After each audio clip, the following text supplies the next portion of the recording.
travailler beaucoup, créer des choses, employer des jeunes. Non, non, non. Les dirigeants africains, les dirigeants sont comme ça. Les grandes gueules. Toujours un plaisir de vous retrouver sur Radio Espace, mais aussi sur Espace TV tous les matins. Vous faites le bon choix. Merci de votre fidélité, mesdames et messieurs. Bienvenue chez les grandes gueules. Plusieurs mots s'offrent à vous, évidemment, pour interagir sur nos sujets. Soit vous partez sur Twitter, ce qu'on vous recommande d'ailleurs fortement, le hashtag Espace GG. Sinon, le numéro de téléphone, ça n'a pas changé, le 00224 657 39 13 13. Avec plaisir. Un peu plus tard, nous allons relayer vos messages dans notre émission Les GG sur Radio Espace. Au menu, on s'intéresse à l'actualité. La rentrée académique, c'est pour le 1er novembre prochain dans toutes les institutions d'enseignement supérieur donc, du pays. Les préparatifs sont en cours et les nouveaux bacheliers doivent d'abord s'inscrire sur la plateforme du pôle en vue de leur orientation dans les différentes filières. Ces opérations ont déjà démarré et comme les 3 dernières années, aucune université privée ne figure sur la liste des établissements et des programmes de formation proposés donc aux futurs étudiants. C'est ainsi qu'en a décidé évidemment le régime d'Alpha Condé en 2018. Nous sommes en période de transition. Les fondateurs d'universités privées veulent convaincre de la nécessité de leur affecter des apprenants. Ils mettent en avant le manque de place dans les établissements publics. Ce matin, nous en parlons évidemment avec Elhaj Mohamed Diouma, président de la Chambre représentative donc de l'enseignement supérieur privé. Il sera avec nous dans cette émission Les GG sur Radio Espace. D'autres sujets viendront saluter à tous ceci pour votre plaisir. Les GG avec vous, avec Mafoudi Abangoura, bonjour. Bonjour Lamine, bonjour à tous. Bonjour à vous Ibrahim Bantankoba. Oui, bonjour Lamine, bonjour à tous. Bonjour mon cher Daouda Mohamed Kamara, bonjour. Bonjour Lamine, je suis venu avec une ambition avec toi aujourd'hui parce que là... Ça serait dans un instant. Non. Allez, bonjour Jacques Léwaleno. Bonjour. Bonjour Lamine, bonjour à tous. Bonjour à vous Diba Milimono. Bonjour Lamine et bonjour à tous. Voilà, allez-y maintenant. Je voulais prendre des cours d'arts martiaux. D'arts martiaux? Oui. D'accord. Parce qu'on me dit que Lamine est un grand maître. Qui t'a dit ça? C'est lui qui ne sait pas me battre. Mais qu'est-ce que c'est que cette histoire dans mon maître? Il a commencé encore le garçon. On m'a dit que Lamine est un grand maître en arts martiaux. Et moi, je voulais prendre des cours parce que désormais, on ne sait plus. Qu'est-ce qui se passe dans mon maître? Non, j'ai envie d'apprendre. Je ne sais pas me battre. Ah bon? Alors là, pas du tout. D'accord. Non, mais le garçon là, tu vois, Jacques, je vais te demander s'il te plaît de faire de rotation. Quand il est là, il ne faudrait pas que je sois là. Dans l'émission, c'est plus simple que ça. D'accord, il n'y a pas de souci. Ça compte, tu veux te faire une confidence en direct dans le moment. Ça compte de toi, je ne voulais pas venir les jeudis. Allez, Jacques, on s'intéresse à l'actualité évidemment. Vous insistez, hein, voilà. Je pense qu'il est victime. Je sais pas trop si toi tu es victime ou pas.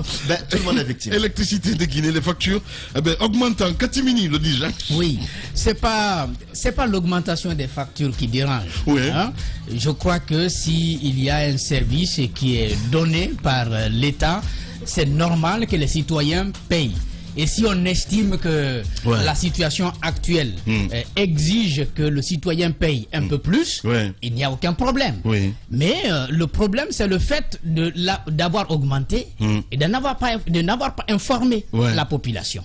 Donc les gens sont surpris de voir comme ça sur des factures, soit c'est doublé, pour d'autres ça a triplé. J'ai même entendu hier un témoignage du côté de Dapompa où on est venu pour certains réclamer des factures d'il y a une dizaine d'années.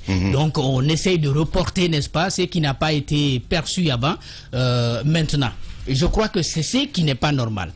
Maintenant, il y a quand même quelque chose qu'il va falloir annoncer parce que EDG avait envoyé quelques jours avant que les factures là ne soient données un mail, un courrier qui a été envoyé aux responsables d'agence. Nous avons pu mettre la main sur ce courrier grâce à la sorcellerie de Mamoudou Babila Keïta. Inquisiteur. Donc je vais lire le courrier, vous allez comprendre pourquoi j'insistais à parler, n'est-ce pas, de ce sujet-là. Donc c'est EDG, un responsable d'EDG qui envoie ce courrier aux responsables d'agence, aux responsables de zone. Bonjour Gladiator. Vous avez probablement remarqué un changement dans nos tarifs. Ils ont écrit Gladiator. Oui, c'est comme ça, c'est écrit. Je suis en train de lire exactement ce qui est écrit. vous avez probablement remarqué un changement dans nos tarifs prépayés et post-payés. Ce n'est pas une erreur. Nous avons effectivement ajusté nos tarifs conformément à l'arrêté ministériel du 20 juin 2021 qui traite du prix de l'électricité en Guinée. Pour des raisons que vous comprenez, nous n'avons pas tout de suite appliqué ces nouveaux tarifs. Le temps pour nous de stabiliser davantage notre système informatique de gestion commerciale. Nous avons délibérément fait le choix de ne pas communiquer sur ce sujet, donc sur ce changement avant son application, vu la sensibilité de la chose et les risques de résistance des uns et des autres. Maintenant que c'est appliqué, nous allons devoir gérer les mécontentements, les réclamations et même des insultes. Mais c'est ça aussi notre boulot, qui est de faire du résultat dans un environnement difficile. Je fais donc appel à votre sens de responsabilité dans la gestion de cette phase transitoire vers une situation d'amélioration de nos revenus et de réduction de la subvention. Nous sommes une seule équipe et les tarifs DDG sont les tarifs de tous les employés DDG, chers gladiateurs. Donc, on ne se désolidarise pas de la compagnie ou de la direction générale. On ne dit pas c'est la direction ou c'est le gouvernement. On répond aux clients fâchés avec courtoisie et tact. Que cet ajustement est justifié par des besoins, pour des besoins d'améliorer, donc c'est la réponse qu'on leur dicte, pour des besoins d'améliorer davantage la qualité de nos services, que cet ajustement permettra à EDG de poursuivre l'amélioration de la desserte en électricité qu'il constate en ce moment, ainsi que la réduction des délais de dépannage. Bref, on gère le client, on ne l'envoie pas systématiquement à la direction, on assume son rôle de responsable d'une grande compagnie, son rôle de gladiateur, capable de transformer toute situation difficile en opportunité de business. Pour des questions de commodité, je vais préparer un message type pour les clients MT et BT Prestige, message qui devra accompagner leur facture. Je compte sur chacun de vous pour négocier ce nouveau virage pour notre compagnie. Donc, ça, c'est la direction générale DDG qui envoie ce message. Je sais que le directeur de EDG nous écoute en ce moment. Je le sais très bien. Alors, je vous ai envoyé un message. Vous avez eu au téléphone tout de suite là. Le mieux, c'est d'intervenir. Allez-y. Donc, le mail ne nous était pas destiné. C'était destiné aux responsables d'agence. Et c'était de leur dire qu'on a fait le choix de ne pas communiquer du tout là-dessus. Une fois que les citoyens vont constater l'augmentation des factures, il faut leur répondre avec courtoisie et il faut continuer à dire comme ça. Je pense que ça, c'est le drame. C'est pourquoi j'ai commencé par dire, si on trouve que c'est nécessaire d'augmenter, il n'y a pas de problème. Il faut communiquer là-dessus. Il faut dire aux citoyens, oui, on augmente, voici les raisons, voici les raisons. Mais vous le faites en catimini. Et qu'est-ce qui se passe? C'est du gantérisme. Ce qui se passe, c'est que les citoyens, effectivement, se sont fâchés. Ils se sont rendus dans les agences. Pour l'agence de Dabompa. Oui, j'ai vu hier le reportage dans 22 heures. Les citoyens sont allés pour avoir des informations. Mais les gladiateurs ne répondent pas. Ils s'enferment dans leur bureau, ils laissent les citoyens avec leurs factures, ils n'assument pas leurs responsabilités. Donc il faut que la direction qui a envoyé ce message revienne à la charge pour dire aux gladiateurs que les citoyens sont fâchés, il va falloir répondre. Et je crois que ça dépasse maintenant les gladiateurs. C'est à la direction générale de prendre la parole pour expliquer pourquoi nous sommes arrivés là.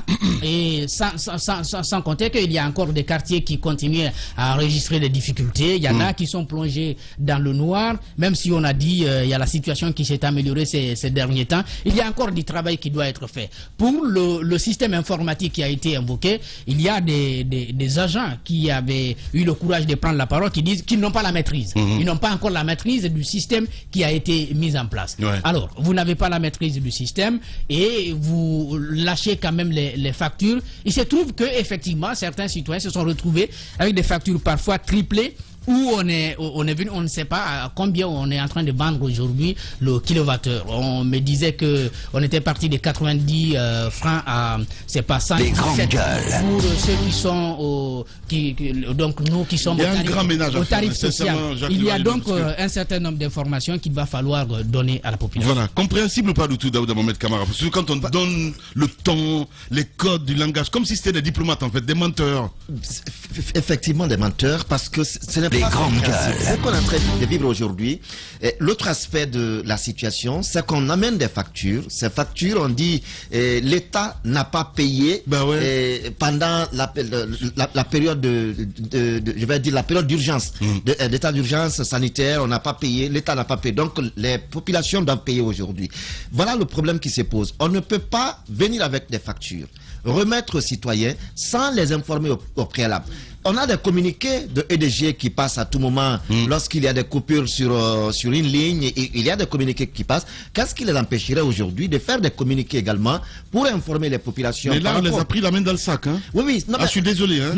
T'as beau être pickpocket, je sais rien du tout, mais là c'est du vol. Je suis désolé. C'est effectivement du vol parce qu'à un moment donné, il y a eu cette autre politique d'augmentation des salaires, les différents du directeur général adjoint, ainsi de suite. Ils se sont retrouvés pour décider de leur salaire.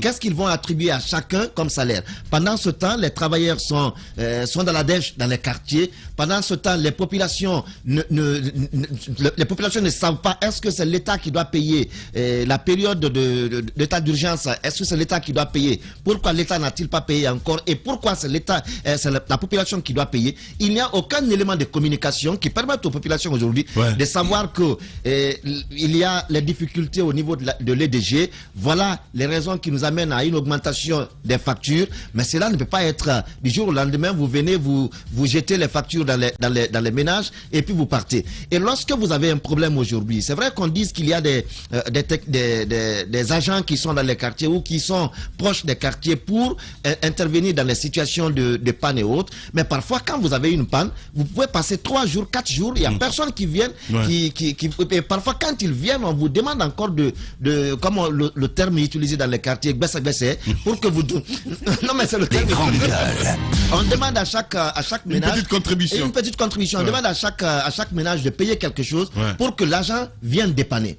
Et qu'on veuille aujourd'hui que les populations payent ces factures, et je ne sais pas si c'est les factures ou si c'est des surfacturés. Et moi je me dis, l'EDG a aujourd'hui besoin de revoir sa copie, mais de communiquer. Les gens peuvent. Le Guinéen, il est prêt à payer. Le Guinéen, il est résigné. Le Guinéen, il n'a pas ce problème. Lorsque vous voulez lui infliger toute la souffrance du monde, il est prêt à assumer. Alors, donc, lorsque vous le faites, communiquez. Et il comprendra. Merci beaucoup, Daouda Mohamed Kamara. Allez-y. Oui, et quand même, il faut rappeler que c'est un secteur qui est budgétivore, parce que ces dernières années, c'est un secteur qui a quand même empilé plus de 3 000 milliards de francs guinéens. Et on parle même de 3 milliards de dollars injectés dans ce secteur. Et pour le cas spécifique de EDG, il faut rappeler que ces factures qui sortent aujourd'hui, même nous, au niveau de l'OKIPE, on a fait le constat.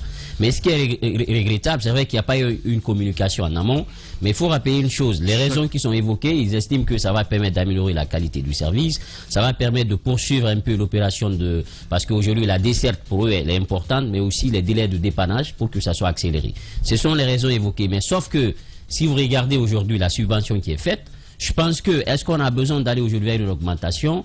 Je peux dire non. Pourquoi? D'abord, il y a un plan d'urgence qui a été annoncé en amont. L'État a fait quand même des efforts. Je parle du régime qui vient de quitter. L'État avait fait des efforts en ce sens pour pouvoir quand même permettre aux citoyens, dans cette période exceptionnelle, de ne pas aller vers une augmentation. Maintenant qu'ils le font, je pense que la direction a manqué de courage. Ils ont manqué de courage, ça c'est un. Et deuxièmement, je pense qu'il y a un problème quand même de probité morale. Vous ne pouvez pas faire un tel courrier, alors que ce qu'on dit souvent à EDG, on les reproche de ne pas faire une communication descendante à l'intention des citoyens. Si on le fait, c'est une communication interne, il faut le préciser. Justement, c'est un mail. Donc il faudrait normalement qu'il y ait une communication descendante, quelles que soient les réactions, c'est de justifier un peu les raisons. Nous sommes tous d'accord qu'il y a eu quand même une sorte d'embellie dans le secteur énergétique. Maintenant, ça demande des moyens. Il faut de l'argent pour la production, il faut de l'argent pour la distribution, il faut de l'argent pour le transport. Tout ça, ça demande assez de moyens. Il faudrait quand même qu'avec les nouvelles autorités qui se mettent en place ensemble, qui revoient cela. Je pense que si on poursuit ça, n'oubliez pas que le ventre mou du régime Alpha, c'était la crise économique. Évidemment. Et vouloir aller avec une telle approche, des voix vont commencer à s'élever. Est-ce qu'on est toujours dans cette dynamique à mobiliser les recettes, sachant que EDG, aujourd'hui, le personnel, il est vieillissant. Il faut qu'il y ait un plan social. Il faut qu'il y ait un travail audit à l'interne. Parce que moi, j'ai rencontré quand même des stagiaires qui m'ont dit que depuis 10 ans, ils sont stagiaires au compte de EDG dans les différentes agences. Ils n'ont pas de salaire. 10 ans. Certains sont 20 ans. Certains, c'est 20 ans. Justement. Donc, d'autres, c'est 20 ans. D'autres, c'est 10 ans. Ce sont des stagiaires. Et ceux qui sont à l'interne, ce sont d'éternels jeunes. Ils ont atteint l'âge d'aller à la retraite. Ils ne vont pas. Donc, ce sont ces jeunes-là, aujourd'hui, qui font les frais. Ils m'ont dit, pour gagner de l'argent, c'est quand il y a une panne dans un quartier, on vous amène et puis on vous donne des consignes. Lorsque vous dépannez, il va vous donner de l'argent, vous ne prenez pas, vous déposez au niveau de l'agence. Donc tout ça, ce sont des problèmes qui sont à soulever. Ces stagiaires qui sont là, c'est des tonnes de jeunes qui sont sortis des universités, malheureusement, qui ne sont pas encore pris en compte. Pourtant, c'est eux qui prennent les risques dans les quartiers, qui dépannent. Ils sont à EDG. C'est une plaie. Et ça, si on ouvre cette boîte à Pandore, on va avoir 20 ans, on va avoir toutes sortes de monstres qui sortir, parce que là, je pense que c'est un véritable problème. Et moi, j'avais eu à un moment donné à échanger avec beaucoup de jeunes dans les différentes agences, à Ratoma, à Matot, et ainsi de suite. Ils m'ont dit que c'est ça la plaie de EDG. On ne veut pas les aider et la direction continue à amasser des fortunes. Malheureusement. Allez, mon cher Bantancous. Là, dis-moi, ma mine claque là. Dommage, en fait, bon. 10 ans de stage. Vous vous rendez compte? Vu que la mine insiste. Ah, mais attendez. Je vais te rendre la parole, s'il te plaît, une seconde. Mettez la caméra sur moi. Voilà. À Conakry, Moussa l'a rappelé, il est allé jusque dans la famille du monsieur. 20 ans de stage à EDG. Je quitte ce jour, la semaine qui a suivi, j'étais à Kindia. Et puis, je rencontre des amis qui me disent, mais attends, on a rencontré un autre, en plus, à la même EDG, qui a fait 30 ans, il est à Kindia, au stage. 30 ans de stage. 30 ans de stage, ça c'est la vie des grandes gueules. Toute sa vie. Le monsieur est au stage. Pas possible. Quand même. Allez-y, Bantancous, voilà. Il fallait qu'il précise ça quand même. Non, c'est vrai, parce que c'est avec cette situation qu'on nous effrayait quand on a commencé. Je pense qu'on était à Liberté FM. Dès que tu commences à parler de quoi que ce soit, on te dit, mais nous, on a fait plus de 20 ans de stage.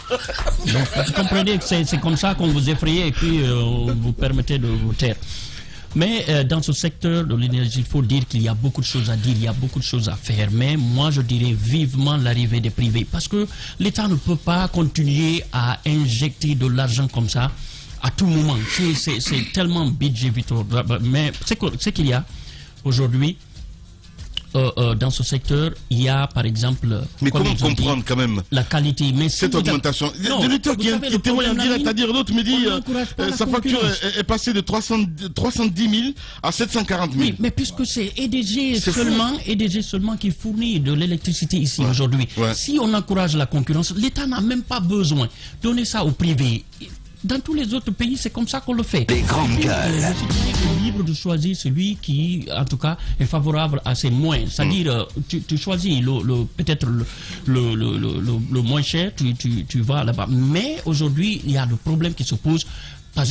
Il parle d'amélioration de qualité de service, mais vous savez déjà aujourd'hui, même l'intensité du courant électrique que nous avons, ce n'est pas une bonne intensité. Vous savez que les dégâts que ça cause au niveau des foyers, des ménages. Donc cela est à revoir. Et si vous voyez les sommes colossales d'argent que l'État injecte dans ce secteur-là, vous vous rendrez compte que rien n'est fait, parce qu'on va continuer à faire cela. Et dès qu'il y a une petite crise, on va dire que l'État n'a pas subventionné. Et donc ce sont les pauvres citoyens qui vont en pâtir, parce que c'est vers ces populations qu'on va se tourner pour demander à ce qu'ils renforcent donc ces gaps-là. Moi, je pense que aujourd'hui, l'État doit repenser ce secteur-là, essayer d'avoir des sociétés qui vont venir et travailler dessus, avoir leur dû, et pour permettre à la population de souffler un petit peu et peut-être même changer cette situation-là. Et comme ça, et puis vous avez, sinon ça va continuer comme ça, parce que l'énergie, vous avez vu dans les autres pays, même les grandes gueules,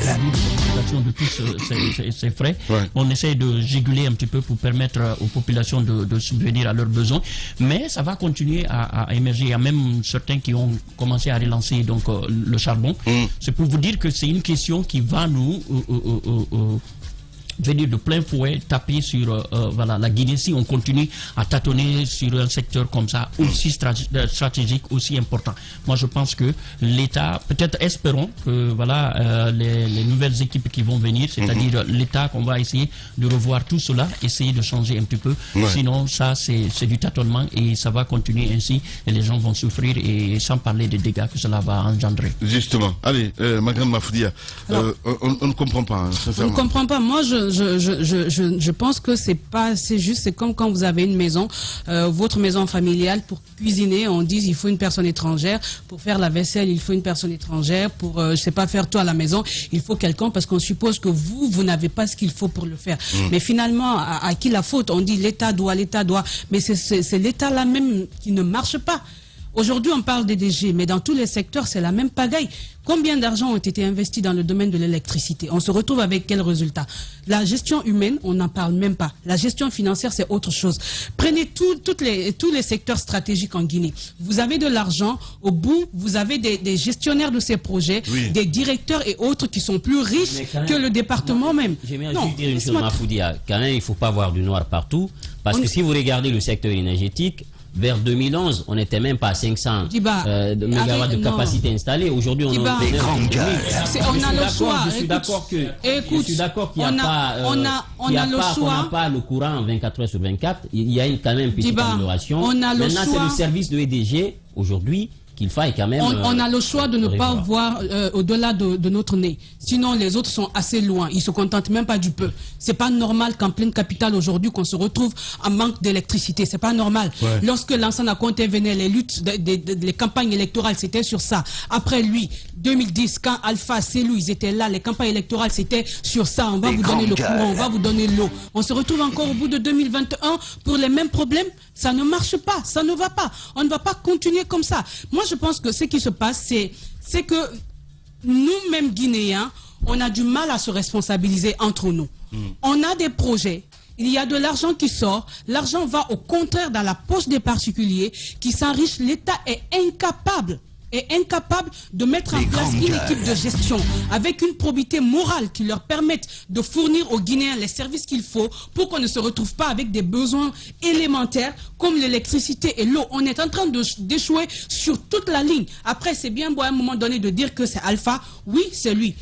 Après, le directeur de EDG, où est lui son travail? Pourquoi on se met dans ces magouilles pour avoir un tel résultat? Je pense que il n'y a pas que EDG, on a besoin d'une refondation totale parce qu'on est en train d'aller droit dans le mur. On ne peut pas continuer tout autour de nous. Il y en a qui ont dépassé ce stade. C'est comme si on stagnait.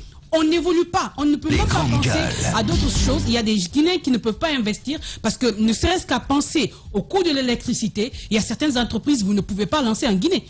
Ça vous fait énormément d'argent quand il faut payer le carburant et autres. En fait, tout est réuni pour qu'on ne puisse pas bouger. Et la faute à qui? C'est à l'État parce qu'on peut avoir une entité. Même les privés, sinon à un moment donné, Veolia est venu. C'était pas des Guinéens. Mais posez-vous la question, pourquoi Veolia, ça n'a pas marché en Guinée? On peut envoyer qui on veut, mais si nous-mêmes, nous ne savons pas ce que nous voulons, qu'est-ce que nous voulons pour nous-mêmes dans les prochaines années, ça ne peut pas marcher. Je pense que c'est ce qu'on est en train de vivre. Quand on met les Guinéens, certains volent, ils s'enrichissent, la population croupit dans la misère. Quand on envoie les étrangers, il y a encore des Guinéens qui trouvent leur compte là-bas, qui disent aux étrangers, ne vous en faites pas, vous êtes chez nous, laissez-nous seulement prendre notre part, prenez pour vous, laissez comme ça, c'est pas un problème, on est habitué à souffrir. Mais c'est ce qu'on vit, sinon on ne peut pas comprendre qu'au bout de 2021, en pleine capitale aujourd'hui, on continue encore à souffrir parce qu'il n'y a pas d'électricité, il n'y a pas d'eau, c'est pas possible. On doit se poser les questions, nous-mêmes Guinéens, est-ce que nous allons continuer à être la risée on va mettre dans l'Afrique de l'Est seulement, même pas du monde,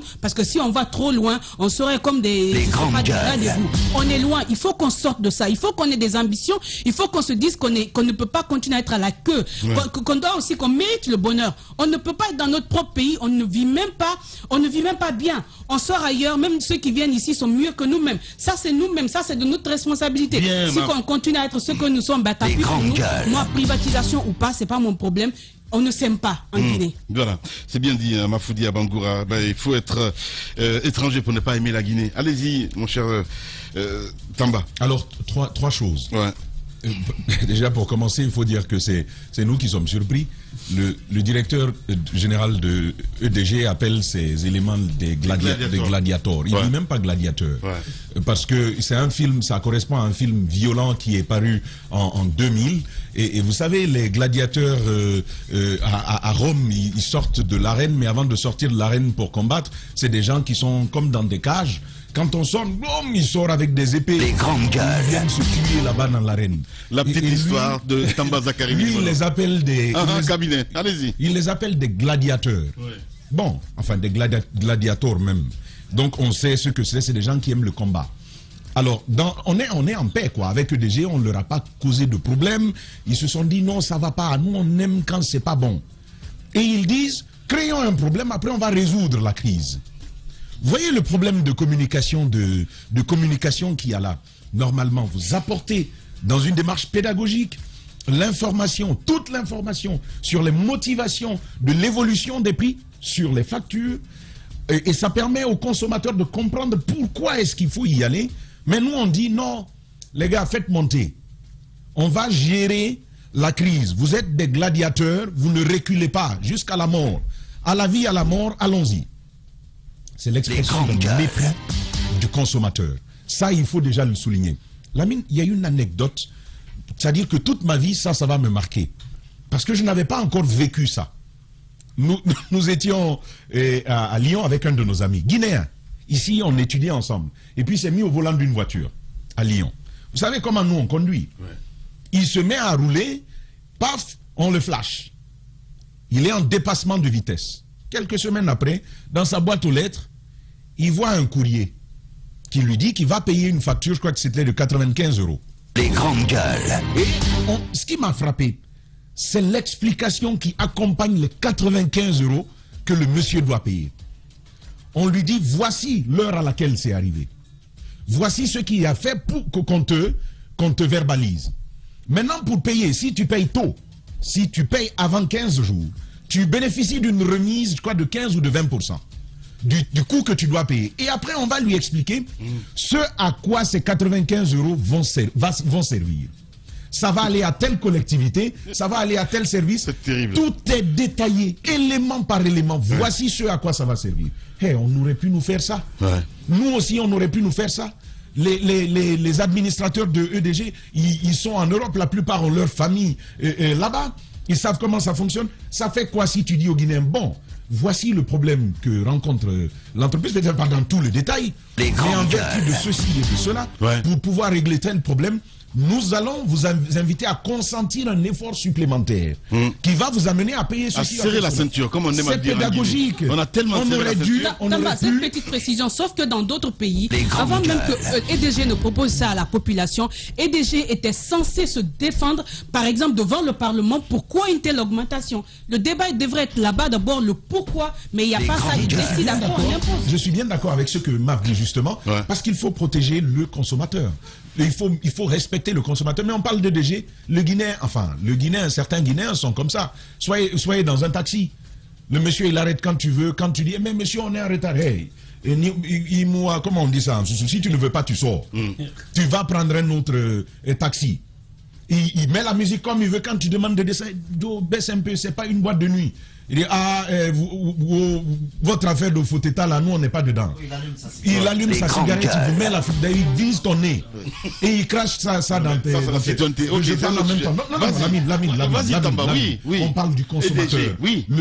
Celui qui utilise un taxi est autant un consommateur que celui qui souscrit à une facture, à un abonnement EDG. Mais plus loin, Lamine. Mais ça c'est grave. Constatons l'échec de Veolia. Constatons son échec. Il y avait 4 axes, si je ne m'abuse, pour lesquels Veolia avait été recruté. Ce n'était pas la production de plus de quantité, mais sur le fichier des consommateurs, qu'il soit mieux consolidé, qu'il n'y ait pas de déperdition. Parce qu'on a fait le constat qu'il y en a qui sont branchés et qui ne reçoivent pas de facture, c'est le cas de Jacques, depuis plusieurs mois. il ne le dit pas, il ne reçoit pas de facture de EDG. Oui. Ah, Jacques ne reçoit pas de facture de EDG. Non, mais quand même. Parce que moi, je paye, toi aussi, tu dois payer. Pourquoi tu dis ça? Et qui t'a dit que je ne paye pas d'électricité? C'est toi-même, mais... Non, mais quand même. La preuve. Je parle sur l'honneur. La preuve. Je le dis sur l'honneur. EDG, Jacques ne reçoit pas de facture. Envoyez-lui sa facture. Je ne sais pas, mais ça, c'est le problème, justement. Non, mais c'est pas possible. Il ne reçoit pas de facture, Jacques. Jacques ne reçoit pas de facture. Il ne reçoit pas de facture depuis plusieurs mois. Ah ben c'est pas un bon citoyen. Comment se fait-il que nous on paye, que lui il ne paye pas? Tu peux aller quand même à EDG toi-même, t'auto-signaler, à dire que je ne reçois pas de facture. Est-ce que c'est normal, Jacques? Ah oui, c'est vrai. Tamba a choisi délibérément de détourner le débat. Non, pas du tout. Est-ce que tu reçois les factures ou pas, Jacques? Je reçois des factures. Tu payes. Vous voulez que je vous les présente? Ben oui, c'est vrai. D'accord, demain je vous les dépose. Voilà, avec plaisir. On verra bien la date. Et donc on fait le constat quand même de l'échec de Veolia parce que la maîtrise du fichier client avait été mis comme une des prérogatives que Veolia devait faire et transmettre ces savoir-faire-là, ces compétences à EDG. Veolia est parti, c'est la même crise que nous avons. Et puis, vous avez parlé d'agents qui viennent réparer. En fait, c'est des provocateurs de panne dans les quartiers. Quand ça dure, ils viennent, ils coupent un fil. Ton fil n'a rien, hein. Il n'y a pas eu de vent, rien. Il suffit de les appeler et puis ils viennent, ça se règle. Et donc, moi, je veux simplement terminer en disant que il faut une gestion plus intelligente, plus rationnelle, qui soit à jour, qui soit au goût du jour. Il y a des instruments pour avoir un fichier qui fonctionne. Les entreprises privées fonctionnent bien comme ça. EDG a des ressources pour ça. Et c'est encore là la question de la volonté politique. Mais c'est important pour toutes les entités guinéennes de savoir que la priorité, c'est le consommateur. La priorité, c'est le Guinéen. On ne nous impose pas des choses comme ça, même si, bien entendu, on est enclin à suivre toujours. Voilà. Tamba, Zakari, Milimono. Allez-y, Moussa Moïse Zila nous a rejoint. Bonjour. Bonjour Lamine. Bonjour à tous. Voilà. Juste pour témoigner que j'ai été, c'est vrai, électriquement monophasé lorsque je me suis rendu chez ce stagiaire qui a fait plus d'une vingtaine d'années à son domicile du côté de Taouya. Vous imaginez, je me suis un peu mis à sa place qu'un père de famille de son âge entre à la maison, ses enfants sont là. Ils disent papa vient du travail, c'est un stagiaire. Donc sur une vingtaine d'années, je trouve qu'il y a un nettoyage à faire au niveau de la gestion des ressources humaines. Vraiment, il y a un travail à faire à ce niveau. Parce que si ce travail n'est pas fait pour la maîtrise de l'effectif, pour la maîtrise donc des salariés, eh bien, ça va toujours donner lieu à des déperditions financières. Je vous rappelle juste un épisode, ce fonds qui devait être convoyé de EDG jusqu'au niveau du dépôt à la banque, qui a miraculeusement disparu en cours de route. Ça, on en a parlé. Ils ont tout fait, parce que ce n'est pas la première fois que EDG tente de se dérober, ils ont tout fait pour taire ce dossier, pour que ce soit géré entre la DPJ et EDG. Pourtant, ce sont quand même des problèmes qui ont un impact sérieux sur nous autres consommateurs, parce que c'est de l'argent en moins dans les caisses. Et qui dit argent en moins, ça veut dire effort de plus fourni par l'État, parce que le secteur, surtout EDG, est subventionné à coup de milliards de francs guinéens par l'État. Ensuite, il y a quand même lieu de signaler que dans la sous-région ouest-africaine, c'est vrai, le kilowattheure en Guinée est le plus bas, c'est-à-dire 10 fois plus bas au moins dans les pays de la sous-région.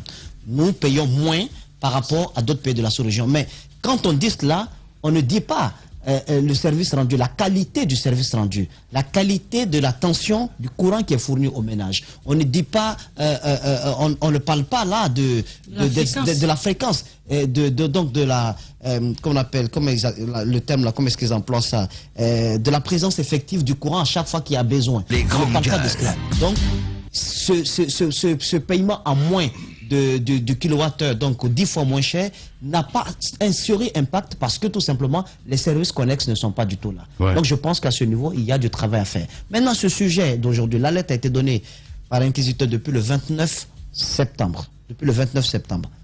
Parce que on a eu donc des courriers, on a eu cette augmentation qu'ils ont faite en catimini. On voulait donc alerter pour que EDG sortent du bois et prennent la parole. Apparemment, ils n'ont pas envie de parler. Mais l'État a dit que les ménages, que le volet social était exempté de toute augmentation. C'est l'État qui l'a dit. Qu'il ne fallait pas facturer le ménage, le volet social. Vous le faites. Peut-être que là que Jacques ne reçoit pas de facture.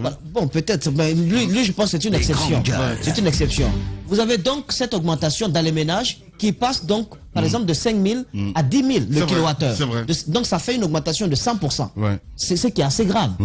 Ils peuvent procéder par pédagogie pour expliquer pourquoi cette augmentation, pourquoi ils ne respectent pas la volonté qui a été affichée par l'État de ne pas facturer les ménages, parce que l'État, c'est l'État qui subventionne le secteur énergétique, c'est l'État qui subventionne EDG, et l'État a dit de ne pas du tout taxer les ménages. Je trouve que EDG a besoin de s'expliquer là-dessus, de pouvoir nous dire pourquoi cette augmentation, et surtout que le colonel et ses hommes sont venus trouver une situation économique assez tendue. D'ailleurs, qu'est-ce qui les obligeait à faire une réduction sur le prix du carburant à moins 10 000 francs? Qu'est-ce qui les obligeait à moins 1000 francs?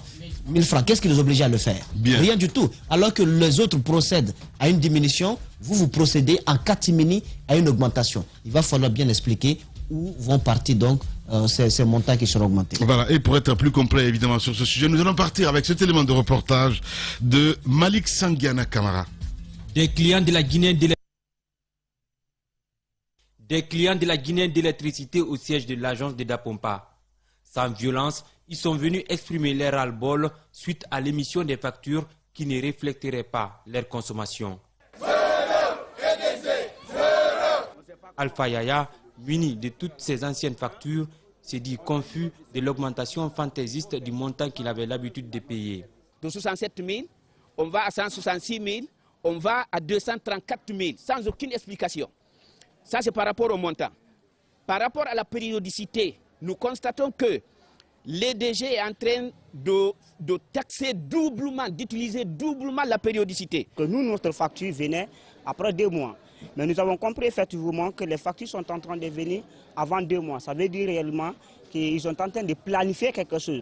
Est-ce qu'une arnaque de la part de la société? En tout cas, ces manifestants avancent cette hypothèse en se basant sur la formule de facturation par kilowattheure. Quand vous prenez l'avant-dernière facture par exemple, vous trouverez que dans cette facture de 61 jours par rapport à la périodicité, la consommation est de 205, le kilowattheure, donc 205 le prix unitaire, est à 193 francs. Donc, par rapport à la deuxième facture, qu'est-ce que vous allez constater? Vous allez constater que le prix unitaire est parti jusqu'à 387 francs, alors que la même consommation reste identique, sans changement. Dans la foulée, d'autres clients dénoncent la réclamation des arriérés de 2006, alors que la fourniture du courant électrique n'était pas effective à cette époque. Les arriérés dont on parle, pour la plupart, pour Tombolia et Dabompa Plateau, c'est des arriérés de 2006. Ils ont attendu décembre 2006 pour envoyer 6 factures dans les ménages. Bon, en ce moment, nous payons le pétrole et la bougie pour nous illuminer. Dans l'optique d'équilibrer les informations reçues, nous avons tenté de rencontrer les responsables de l'agence DDG de Dapompa en vain. Les grandes gueules sur Espace, c'est la représentativité de la diversité de la société guinéenne. Ils n'ont jamais peur de défendre leurs idées. Entre débats animés, accrochages et éclats de rire, 2 heures de talk show pour parler, décrypter et débattre de l'actualité et des véritables préoccupations des Guinéens. De 9h à 11h sur Radio Espace et en simultané sur Espace TV.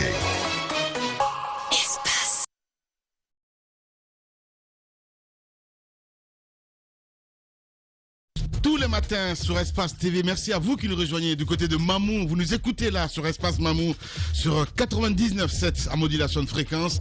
Eh bien, je le disais tantôt à la une, la rentrée académique, c'est pour le 1er novembre prochain.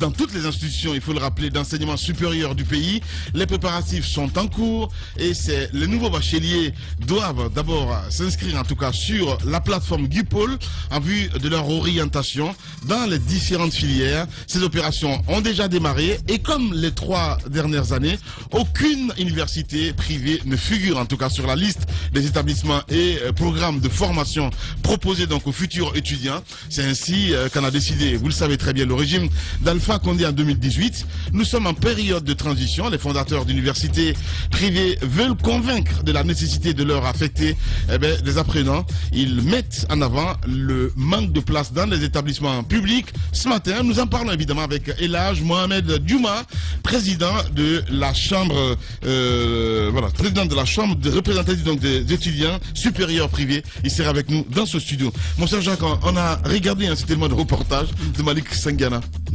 Vous voyez la dernière intervention du vieux qui fait rire et en même temps qui révolte. En 2006, on savait c'était quoi l'électricité dans notre pays. Et puis vous rappelez ces factures. Moi, j'ai dit que nous sommes en train de vivre la conséquence de ce plan d'urgence qui avait été adopté par le gouvernement Kassori en période de Covid.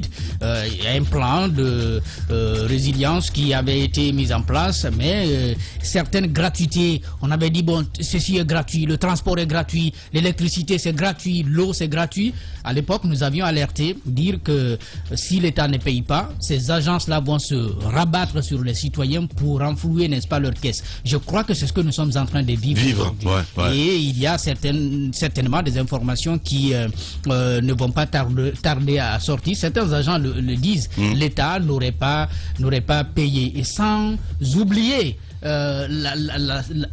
comment on appelle ça, la situation qu'on avait pu constater à l'époque, lorsque il y a eu plusieurs montants qui ont été présentés comme étant, n'est-ce pas, ce que nous consommions au tarif social. Il y a l'EDG qui donne sa situation, il y a le ministère de l'énergie qui donne sa situation, il y a la primature qui donne sa situation. On a constaté un décalage, des différences notoires. Il a fallu que la Banque mondiale intervienne pour qu'on adopte, n'est-ce pas, un montant qui soit acceptable, et c'est ce qui finalement a été pris en charge et ce que l'État devrait normalement payer à EDG au nom des populations. Voilà, pas de pédagogique, il faut le rappeler. Beaucoup de témoignages ce matin avec ce sujet d'EDG. J'ai Makeme Bambatien qui nous écrit: j'approuve ce que vous dites sur EDG, la tension dans mon secteur ne fait même pas tourner le ventilateur. Je fais partie de ceux qui s'indignent de la facture, mais les Guinéens doivent aussi assumer. On a tous des cafetières, des rechauds et de faire à repasser. Mon grand choc, c'est les lampes allumées à midi. Voilà, c'est du côté de la RTG. Justement, c'est des efforts de part et d'autre. Il faut des efforts au niveau de l'EDG, mais aussi au niveau des citoyens. Maintenant, sur le reportage, je suis quand même étonné lorsqu'il dit qu'on réclame des factures de 2006. 2006, ouais. Donc 2006. Mais tous les moyens sont bons en fait pour essayer de justifier. C'est ce que je comprends en fait. Justement. On a dit les gladiateurs. Donc, voilà, vous savez ce qu'ils disent? Ceux qui sont prêts à mourir me suivent. C'est aussi simple que ça. Sur le champ d'honneur. Donc 2006. Le monsieur témoigne qu'en 2006, il y avait des bougies et des lampes. Donc, comment réclamer des factures alors qu'il n'y avait pas de production? Maintenant, il y a Afrobaromètre en 2018 qui avait fait des études pour dire que 7 Guinéens sur 10 n'avaient pas accès à l'électricité. Alors que nous, on parle de Conakry. Conakry, on peut dire... disons relativement, on a un peu le courant, mais ceux qui sont en région, ceux qui sont à l'intérieur, en zone rurale, qui ne connaissent même pas le courant. Donc imaginez-vous, 94% des citoyens vivant à l'intérieur du pays n'ont pas accès à l'électricité. Nous sommes en 2021. Qu'est-ce qu'on fait pour ceci? Je pense que l'État est victime de lui-même. Parce que le Fonds monétaire leur avait dit, arrêtez de subventionner le courant. Tant que vous continuez à subventionner, eh bien, vous ne pouvez pas construire des établissements scolaires, vous ne pouvez pas construire des hôpitaux. Il y a d'autres quartiers même qui sont allergiques, d'ailleurs, pour payer. Justement. Voilà, donc, Kaloum, entre autres. Voilà, c'est des éternels assistés. Les Kaloumka. Voilà, mais c'est incroyable. L'État, non seulement donne 1000 francs par la main droite, reçoit 200 francs par la main gauche. Alors, c'est un cercle vicieux. Ça ne peut pas nous aider. Donc, je pense qu'aujourd'hui, tantôt, il faut dire aux citoyens de payer les factures, mais il faudrait en même temps localiser ceux qui ne payent pas pour que tout le monde puisse payer. Ça, quand même, je suis d'accord avec EDG. Il faut que les gens payent. Maintenant, le service quand même qui est rendu, c'est pas un service aussi de qualité. Donc, l'un dans l'autre, je crois aujourd'hui, il faut que l'État change le système. Si vous avez des centrales thermiques, c'est trop coûteux. Il faut acheter le carburant. C'est coûteux. Si vous avez des barrages hydroélectriques, c'est coûteux la réalisation des barrages, la production et le transport du courant. Peut-être qu'il faut revoir un peu les sources énergétiques. Nous avons le vent. Il y a l'énergie éolienne, nous avons le soleil, il y a le solaire. Donc on peut, il y a le solaire par exemple. Les grandes gueules. Ça marche pas, ça, Diba. Oui, mais attention. Partez en Haute-Guinée, par exemple. Partez en Haute-Guinée. Attention. Oui, partez en Haute-Guinée. Aujourd'hui, c'est ce qu'on propose. Si vous n'avez pas la capacité à subventionner, certainement. Diba, le chinois est mort. Ben voilà, Jacques Léois, c'est pas possible. Ça, c'était par rapport aux barrages hydroélectriques. Maintenant, c'est coûteux, les barrages hydroélectriques. Maintenant que c'est coûteux, les centrales thermiques, parce qu'ils disent qu'ils paient trop d'argent. Il faut changer. On ne peut pas continuer à faire la même chose et s'attendre à un résultat différent. Ouais. Il faut investir peut-être sur les énergies renouvelables. Il faut avoir peut-être les panneaux solaires. En Haute-Guinée, nous avons quand même une forte...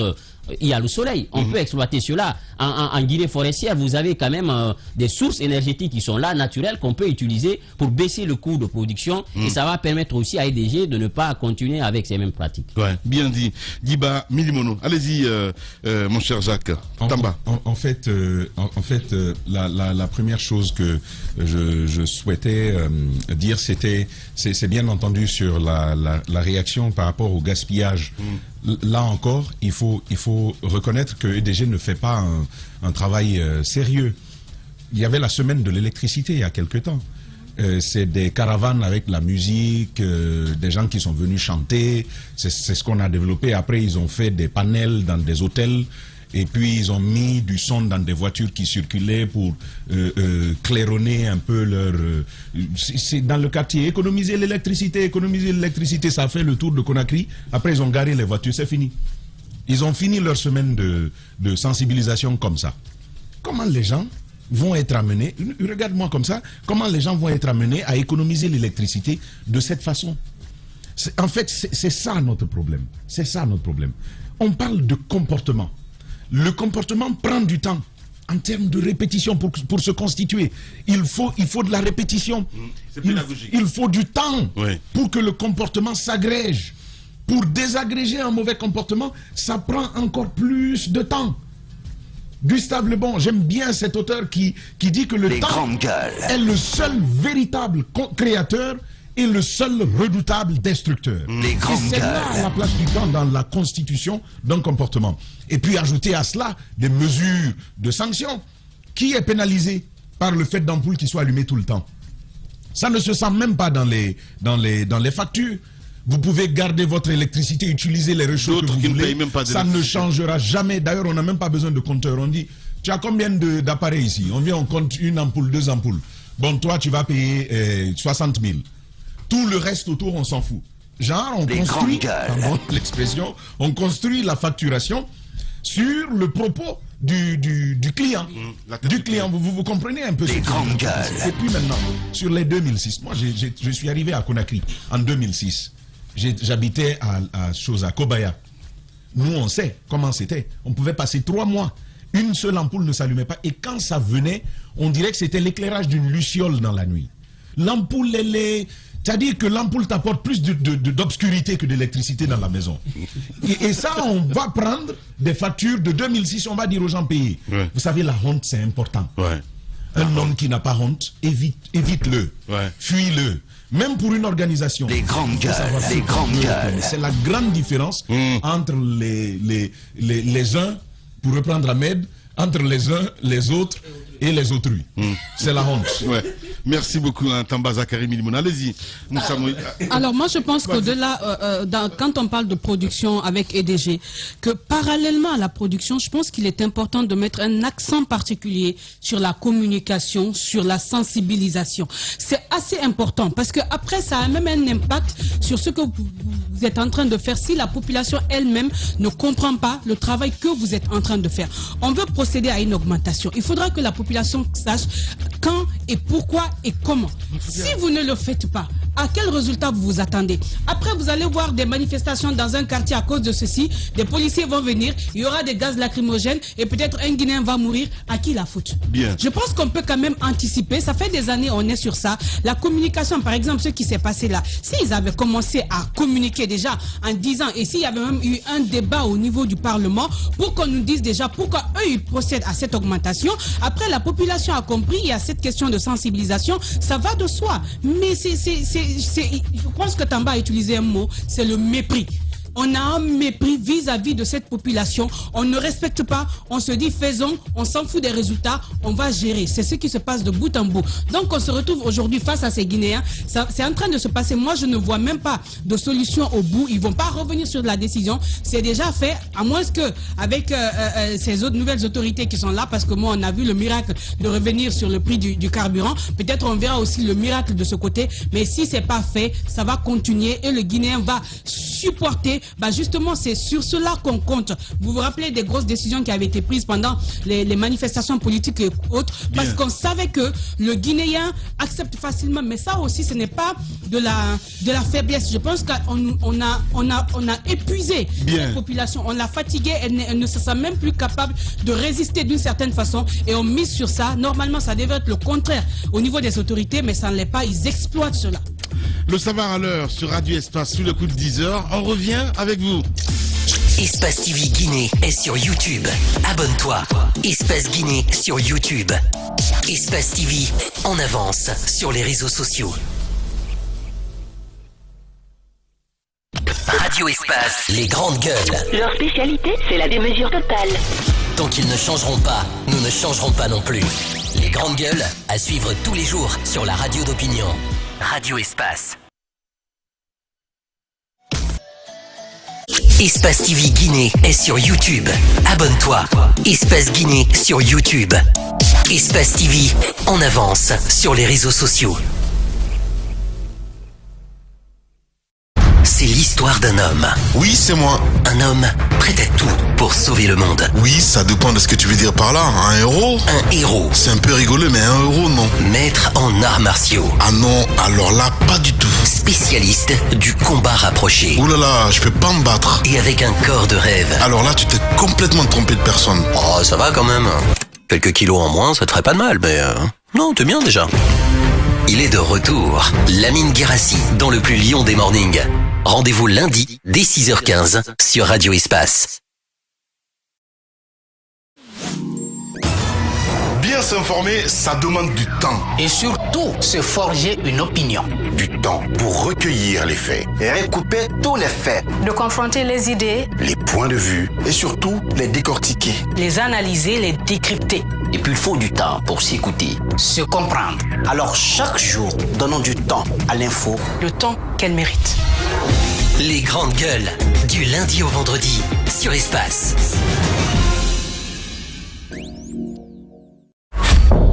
En route pour de nouveaux horizons. Aventure, évasion, rencontre, partage, dépaysement. Voir la Guinée autrement. Pour cette rentrée, nous vous proposons des inédits. Bienvenue sur Adafo Média.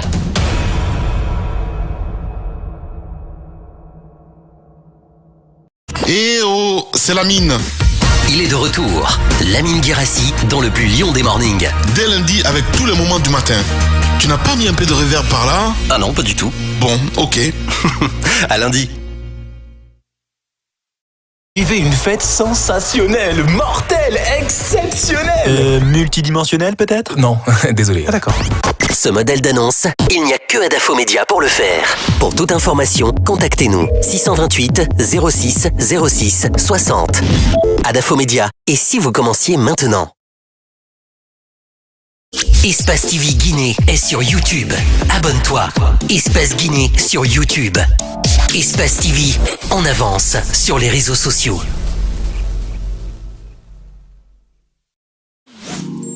Les dimanches 18h30, 20h, l'actualité va vite, trop vite parfois. Arrêtez-vous, arrêtons-nous. Tous les dimanches, 18h30, 20h sur Espace TV.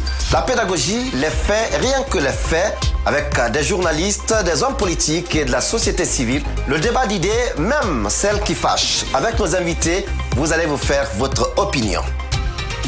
Le club de l'actualité, tous les dimanches, 18h30, 20h, sur Espace TV.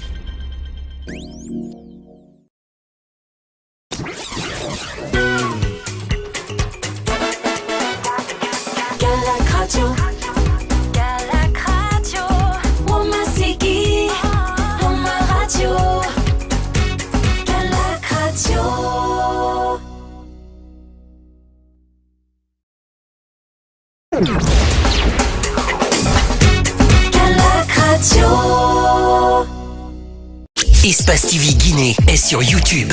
Abonne-toi. Espace Guinée sur YouTube. Espace TV en avance sur les réseaux sociaux. Eh oh, c'est Lamine. Il est de retour. Lamine Guérassi dans le plus lion des mornings. Dès lundi avec tous les moments du matin. Tu n'as pas mis un peu de reverb par là? Ah non, pas du tout. Bon, ok. À lundi. C'est qui le champion à Guinée? C'est qui le champion à Guinée? Espace, espace, espace, espace, espace. C'est l'histoire d'un homme. Oui, c'est moi. Un homme prêt à tout pour sauver le monde. Oui, ça dépend de ce que tu veux dire par là. Un héros? Un héros. C'est un peu rigolo, mais un héros, non. Maître en arts martiaux. Ah non, alors là, pas du tout. Spécialiste du combat rapproché. Ouh là là, je peux pas me battre. Et avec un corps de rêve. Alors là, tu t'es complètement trompé de personne. Oh, ça va quand même. Quelques kilos en moins, ça te ferait pas de mal, mais... Non, t'es bien déjà. Il est de retour. Lamine Guérassi dans le plus lion des mornings. Rendez-vous lundi dès 6h15 sur Radio Espace. Bien s'informer, ça demande du temps. Et surtout, se forger une opinion. Du temps pour recueillir les faits et recouper tous les faits. De confronter les idées, les points de vue et surtout les décortiquer. Les analyser, les décrypter. Et puis il faut du temps pour s'écouter, se comprendre. Alors chaque jour, donnons du temps à l'info. Le temps qu'elle mérite. Les grandes gueules, du lundi au vendredi, sur Espace. C'est l'histoire d'un homme. Oui, c'est moi. Un homme prêt à tout pour sauver le monde. Oui, ça dépend de ce que tu veux dire par là. Un héros? Un héros. C'est un peu rigolo, mais un héros, non. Maître en arts martiaux. Ah non, alors là, pas du tout. Spécialiste du combat rapproché. Ouh là là, je peux pas me battre. Et avec un corps de rêve. Alors là, tu t'es complètement trompé de personne. Oh, ça va quand même. Quelques kilos en moins, ça te ferait pas de mal, mais... Non, t'es bien déjà. Il est de retour. Lamine Guérassi dans le plus lion des mornings. Rendez-vous lundi dès 6h15 sur Radio Espace.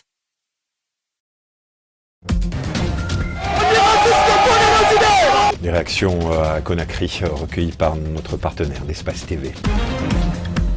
Espace TV Guinée est sur YouTube. Abonne-toi. Espace Guinée sur YouTube. Espace TV en avance sur les réseaux sociaux.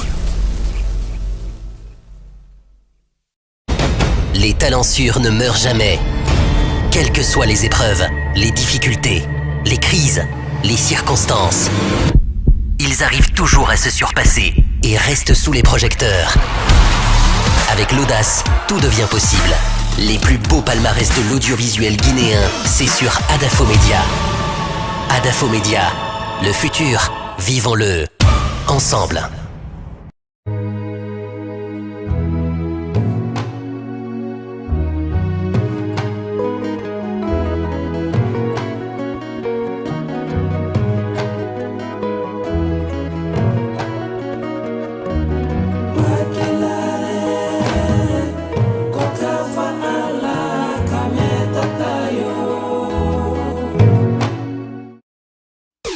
Radio Espace Guinée. Radio Espace Guinée.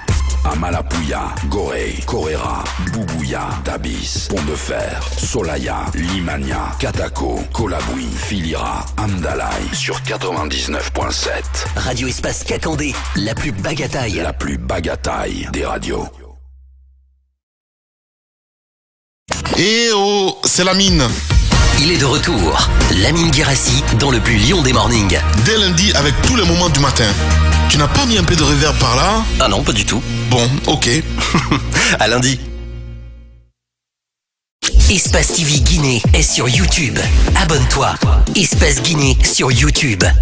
Espace TV en avance sur les réseaux sociaux.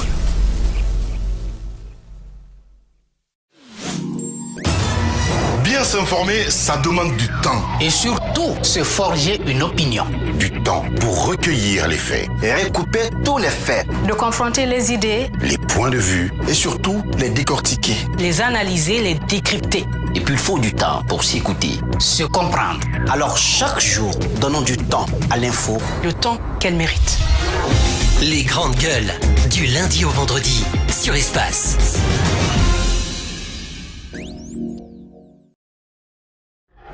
Dans tout le Nabaya. Dans tout le Nabaya. Baté, Mandiana, Sigiri.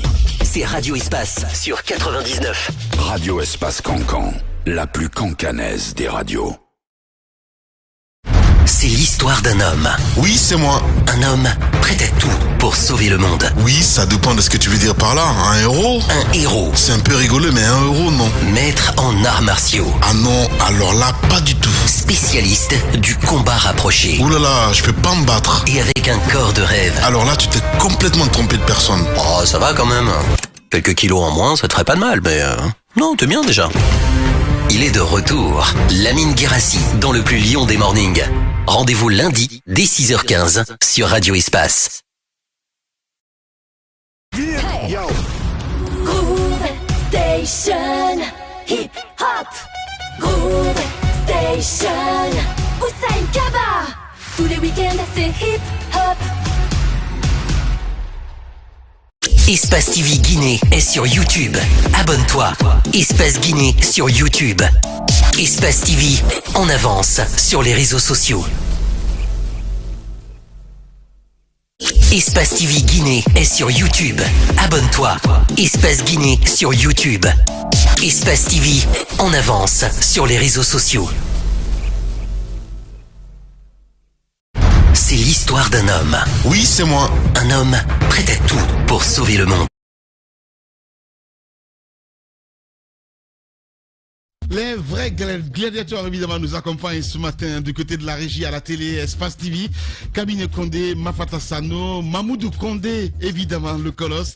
Merci à vous tous à l'international. Mohamed Diaby, Amadou Sow à la réalisation côté radio. Continuez à réagir, hein, les contacts s'affichent juste en bas de l'écran. Si vous nous écoutez à la radio, c'est le 00224 657 39 13 13. Sinon, ça se passe là également sur Twitter, le hashtag Espace GG. Et là, comme par magie, vous allez avoir vos messages dans un instant avec la complicité évidemment de Kabine Condé. Au menu, on s'intéresse à l'actualité, je le disais tantôt, la rentrée académique, c'est pour le 1er novembre prochain dans toutes les institutions d'enseignement supérieur du pays. Les préparatifs sont en cours, vous le savez très bien, et les nouveaux bacheliers doivent d'abord s'inscrire sur la plateforme du pôle en vue de leur orientation dans les différentes filières, il faut le dire. On va essayer de comprendre ce matin, mesdames et messieurs, à travers Elhaj Mohamed Diouma, voilà, qui nous allons recevoir dans ce studio. Il faut le rappeler, il est le président de la Chambre représentative de l'enseignement supérieur privé. Il sera avec nous ce matin dans cette émission Les GG sur Radio Espace Guinée. Très nombreux ce matin à réagir et surtout à nous envoyer vos messages sur le Twitter, entre autres, mais aussi par SMS au 657 39 13 13. Nous allons essayer de partir avec quelques messages que vous avez bien voulu laisser là.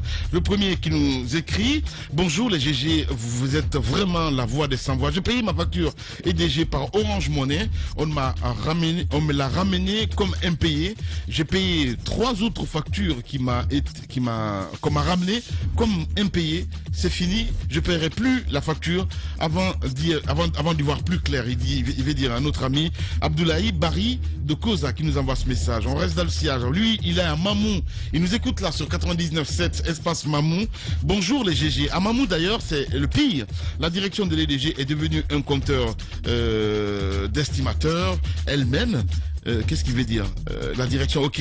Il suffit donc de voir ton lieu de travail pour estimer, en tout cas, pour faire la facture. Il veut dire, nous n'avons pas de compteur dans un cabinet de soins, mais c'est nous qui consommons 100 kWh chaque mois. Pas de variation, vraiment c'est de l'arnaque. Atnas Kamano depuis Mamou qui nous envoie ce message. On reste avec cet autre également qui nous écrit: bonjour Lamine, je confirme cette réalité. Je suis victime. À l'espace de 6 mois, ma facture d'électricité est passée de 170 000 à 370 000 et la toute dernière à 2 100 000. C'est quelle escroquerie ça? Voilà, se pose la question. Eh bien, ce auditeur, malheureusement, qui n'a pas signé. Boy qui nous écrit également, bonjour les GG, ce problème des DG n'est que l'expression de leur volonté de spolier le peuple pour accroître leurs gains. Voilà, c'est Boy qui nous envoie ce message. Merci. On reste avec cet autre également. Lui, c'est Lounoun Dembaduno depuis Nzéré-Corée qui nous écrit, vous qui parlez de la cherté des factures, nous, depuis qu'on a annoncé l'arrivée de courant du côté de la Côte d'Ivoire, jusqu'à présent, nous sommes à l'attente. Lui, il est du côté de Nzéré-Corée. On reste avec cet autre également qui nous écrit, bonjour, c'est Tierno depuis l'Abbé. On est en 2021, depuis ce temps, à l'Abbé, le courant se tour à tour, près d'une année, nous sommes dans une situation qui ne dit pas son nom. Réveillons-nous. Eh bien, il s'exclame notre lutteur. Nous partons maintenant à Kamsar, évidemment, à l'intérieur du pays en force ce matin. Bonjour les GG, vous êtes les meilleurs. Le plus gros consommateur d'électricité sont des mauvais payeurs avec la complicité de certains agents DDG. Donc ce sont les autres consommateurs qui se partagent les frais. Les services de réclamation des clients aussi fonctionnent mal. Les plaintes des consommateurs ne sont pas prises en compte ni traitées. La notion de satisfaction de clients est à revoir à EDG. Kadia Touba, depuis Kamsar Kori, qui nous envoie ce message. Très nombreux ce matin à réagir évidemment par SMS au 657 39 13 13. Nous allons partir maintenant évidemment avec ces auditeurs. Ils sont très nombreux à réagir. On y va avec Afamoussa Makadabi, fidèle au poste, qui nous écrit ce matin. Qu'est-ce qu'il dit, Afamoussa? Bonjour Lamine, bonjour à toute l'équipe. Tamba a trouvé la phrase. Les agents des DD sont des provocateurs de panne dans nos quartiers. C'est eux les véritables sources des incendies. C'est à cause de tous ces péchés sur les pauvres citoyens qu'ils sont stagiaires à vie à l'EDG. Ils augmentent nos factures. Pendant ce temps, son DG est payé à plus de 80 millions et plusieurs autres cadres payés à plus de 50 millions. Afamou Samaka qui nous donne cette information ce matin. On reste toujours du côté du parti jaune, DG, plutôt RPG Arc-en-Ciel, avec cet autre également qui nous écrit. Bonjour El Girassi et bonjour à toute l'équipe. Les travailleurs des DG exagèrent, surtout dans la commune de Matoto. Vivement un toilettage à la direction générale. Sinani, du côté de RPG Arc-en-Ciel, qui nous envoie ce message. Malik qui nous écrit également, Malik Marcel Bangoura du côté de Sabari FM. Lamine dit à Tamba que j'ai bien aimé son petit commentaire de la semaine de l'électricité. Lol, voilà. Allez, Malik Sangara qui nous Malik Marcel Bangoura pardon, qui nous envoie ce message. Et cet autre témoignage justement de cet autre auditeur, M. Fofana qui nous écrit, Lamine, ma facture est passée de 1 million à 6 millions de francs pour 2 mois. Je suis à Bokeh. Voilà, comme par magie quoi. En fait, c'est juste dingue. Allez, on va aller maintenant sur Twitter. Vous êtes très nombreux à réagir de ce côté. La communauté Twito, évidemment, avec Moussa Kani français Condé qui nous écrit. Les factures augmentent à chaque fin de mois.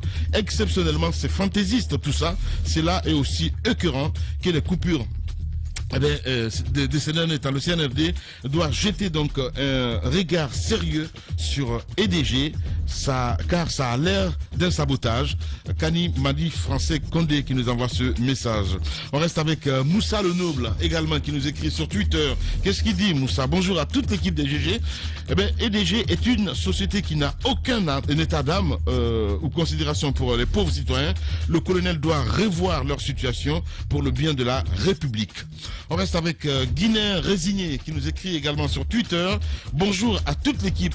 Est-ce que vous savez que DG a émis des factures au mois de septembre après avoir payé celle du mois d'août? Une dame DDG Taouya m'avait répondu que c'est une erreur, mais le mal, on nous oblige à payer la facture. Voilà, c'est Résigné, le Guinéen qui nous envoie ce message. Chakour également qui nous écrit sur Twitter toujours. Bonjour les GG, il faut oser dire les choses. EDG est la plus grosse échec, la plus grosse arnaque qui veut dire, voilà, dans ce pays. Après, évidemment, le CIL national, cette agence, en plus d'être l'inefficacité, donc se permet des augmentations fantaisistes sur aucune base. Vivement un grand toilettage de ce côté. C'est Chakour qui nous envoie ce message. On reste avec Youssef Kaba également sur Twitter qui nous écrit bonjour les grandes gueules. EDG a effectivement envoyé des agents dans les familles pour récupérer donc des anciennes factures. Cette surfacturation vise certainement à combler le gap financier créé par l'augmentation démesurée donc et injustifiée des salaires du DG et d'autres responsables de l'entreprise. #espace GG. On reste avec Kiernon Adilus Lombé également qui nous écrit sur Twitter. Il est vrai que le colonel Doumbouya ne peut pas tout régler, mais le cas EDG, il faut qu'il fasse un audit spécial dans ce secteur, il veut dire, budgétivore. Et actuellement, le profit qu'ils font sur le dos de la population est plus que de Nabae Gate. Voilà, c'est un auditeur évidemment qui nous envoie ce matin sur Twitter. On reste dans le sillage avec Seikoumar Bolé également sur Twitter qui nous dit bonjour les GG. Je pense qu'EDG nous doit des explications par rapport à cette augmentation parce que c'est incompréhensible avec toute cette coupure d'électricité qui continue à augmenter les factures le jour au lendemain. Qu'est-ce que je veux dire voilà, tout cet argent investi pour rien. C'est Koumar Bolé qui nous envoie ce message. On reste avec Paté Kourou Diallo également qui nous écrit bonjour les GG. La communication est un outil indispensable dans la gestion. EDG est une société qui communique peu. L'État doit repenser ce secteur. La gestion humaine et financière laisse à désirer. Espérons qu'on va tout remettre à niveau pendant cette transition. Évidemment, notre ami Patekourou Diallo qui nous envoie ce message. Nous partons maintenant en France avec notre ami Lucien Blémou qui nous écrit. La communication n'est pas la variante d'une faute expressément commise, eh bien, il faut l'appliquer en amont. EDG doit, dans sa communication, adopter une stratégie pédagogique avec les éléments de langage qu'il faut et la transparence. Chaque réforme a une chance d'être suivie. #espace GG. Tiengano Tamba Ambroise qui nous écrit également sur Twitter. Bonjour les GG. Bonjour à toute l'équipe. L'affaire des stagiaires qui ont fait 10, 20 ans, même 30 ans de stage est vraiment réel. Ça existe très bien en Guinée, mais cette situation ne concerne pas que DG. Eh bien, il existe dans beaucoup d'entreprises de la place. Merci beaucoup notre ami Tiengano qui nous envoie ce message. On reste avec Souma Dibril Massiré également qui nous écrit bonjour les GG. Il faudrait que les nouvelles autorités revoient donc la gestion de l'électricité en Guinée en créant donc de la concurrence dans ce secteur, comme le disait d'ailleurs Ibrahim Bantankoba. On reste avec Abdoulaye Diogobari, un dernier, qui nous écrit la gestion du secteur énergétique en Guinée laisse à désirer. Les responsables de zones qui ont déposé donc les factures ne savaient même pas comment expliquer aux clients de cette augmentation sans communication. Dommage, c'est évidemment le dernier auditeur qui nous envoie ce message. On va rester dans le sillage, mesdames et messieurs. Continuez à réagir un peu plus tard, évidemment, on va revenir sur quelques messages que vous avez bien voulu laisser avec sur nos différentes plateformes, j'ai envie de dire. Daouda, on s'intéresse à ce autre sujet, mon cher ami. Déguerpissement donc à la casse, la colère des occupants. J'ai suivi ça hier un petit peu sur Twitter. Oui, effectivement sur Twitter et sur Espace TV également, parce qu'on y avait des reporters qui sont allés. Alors, et vous savez, quand le coup d'État est intervenu, il y a eu beaucoup de mesures qui ont été annoncées, mais aussi des communiqués qui sont sortis pour alerter par endroit sur un certain nombre de faits, notamment l'occupation anarchique des artères. Et aujourd'hui, c'est une opération qui avait commencé avec le régime défunt, le régime d'Alpha Condé, et ça fait beaucoup de bruit. On a vu du côté du Breka la sortie, cette sortie, je ne sais pas comment la qualifier, du Premier ministre, chef du gouvernement à l'époque, Kassori Fofana, qui a dit qu'il n'était pas informé qui avait donné l'ordre de procéder au casse. Effectivement, ouais. Alors que tout cela a été décidé du côté du Conseil des ministres et le ministre et les gouverneurs et ainsi de suite sont allés sur le terrain pour les déguerpissements et pour les casses. Et que le Premier ministre dise qu'il ne savait pas d'où venait l'ordre, on a trouvé cela que c'était du populisme. Maintenant, aujourd'hui, les nouvelles autorités qui arrivent ont trouvé qu'il est nécessaire de passer ou de poursuivre ces opérations de déguerpissement. Alors, il y a un premier communiqué qui est sorti pour informer les occupants, ceux qui sont en train de retourner sur ces lieux, pour dire que ne retournez pas, les travaux vont continuer. Mais on a pensé que c'était encore de la poudre aux yeux. Mais effectivement, hier, et toutes les autorités, d'abord du gouvernorat, mais aussi des autorités communales et de quartier, ont été informées que les opérations vont être relancées. Et étant informés, et effectivement, hier, du côté de Matam à la casse, effectivement, l'opération a commencé. Mais qu'est-ce qu'on a vu? On a trouvé des occupants qui ont pensé, parce que dans quelques éléments de témoignage, certains disent que parce que nous sommes du RPG. Et justement, je vis cet élément. Hein, voilà, parce que nous sommes du RPG. Ouais. Comment comprendre? Parce que j'ai trouvé très léger cet argument avancé pour dire que parce que nous sommes du RPG. Comme si les nouvelles autorités étaient contre le RPG. Est-ce que les opérations qu'il y a eu à Matoto, qu'il y a eu du côté de partout quand même, il faut le rappeler, partout à Conakry, mais aussi de l'intérieur du pays, à Koya, à Dubreka, à Boké, partout dans le pays, il y a eu des opérations où on a demandé aux citoyens de libérer les emprises, de libérer les lieux qui étaient qui étaient des lieux qui appartenaient à l'État. Alors cela a été fait. Aujourd'hui, qu'on vienne à la casse, parce qu'avec Alpha Condé, Ibrahima Kourouma est venu de l'autre côté, on nous a appris même que il y a quelqu'un qui a porté la main sur, ou qui a tenté de porter la main sur Mathurin Bangoura, et qu'on veuille dire aujourd'hui, on vient de déguerpir parce que nous sommes du RPG. J'ai trouvé cela très léger, et je pense pas que ce soit de cette façon que cette réaction devait être. Et aujourd'hui, je me dis qu'il faut poursuivre. Mais en poursuivant ces opérations de déguerpissement, il faut que derrière ces opérations, que des actions concrètes s'engage. Parce qu'on ne peut pas déguerpir aujourd'hui. La dernière fois, j'en parlais dans ce studio, et du côté de Afia, du côté partout dans la capitale, on déguerpit, on ne fait rien, on ne travaille pas, on n'aménage pas, parce que c'est ce qui a été annoncé, on va aménager des espaces verts et autres, mais on ne fait rien. Et les gens n'ont pas où jeter leurs ordures, mais ils viennent déverser les ordures là. Au lieu de créer des espaces verts, on crée plutôt des dépotoirs. Alors si les nouvelles autorités ont décidé de poursuivre ces opérations, je me dis que peut-être ils ont tout le plan qu'il faille pour aller à ces opérations, mais il faut tout de suite que les travaux commencent. Parce que on ne peut pas déguerpir les gens et laisser le terrain vide. Lorsque vous laissez le terrain vide, ça devient un problème pour le voisinage. Évidemment. Je suis pas d'accord avec vous. Alors aujourd'hui, si ils ont engagé, il faut que les travaux se poursuivent pour l'aménagement de ces espaces. Voilà. Allez-y, mon cher Jacques Liwaleno. Le Guinéen est quelque peu extraordinaire. Après le coup d'État, tout le monde, en tout cas une catégorie de la population, a estimé que tout ce qui a été fait par le passé était à jeter. Il y a des choses qui ont été faites par le gouvernement Alpha Condé qui avaient du sens. Et effectivement, ces déguerpissements, en tout cas pour certains, avaient été bien appréciés. Surtout les emprises des grandes routes. Ce qui s'est passé hier à la casse, pour ne pas revenir sur ce que Daouda a déjà dit, dire que nous sommes du RPG, c'est pourquoi on nous en veut, ça c'est pratiquement léger. Surtout qu'il y a un préavis déjà. Non seulement il y a un préavis, mais vous-même vous êtes convaincu que vous êtes sur la route. Ce sont des emprises.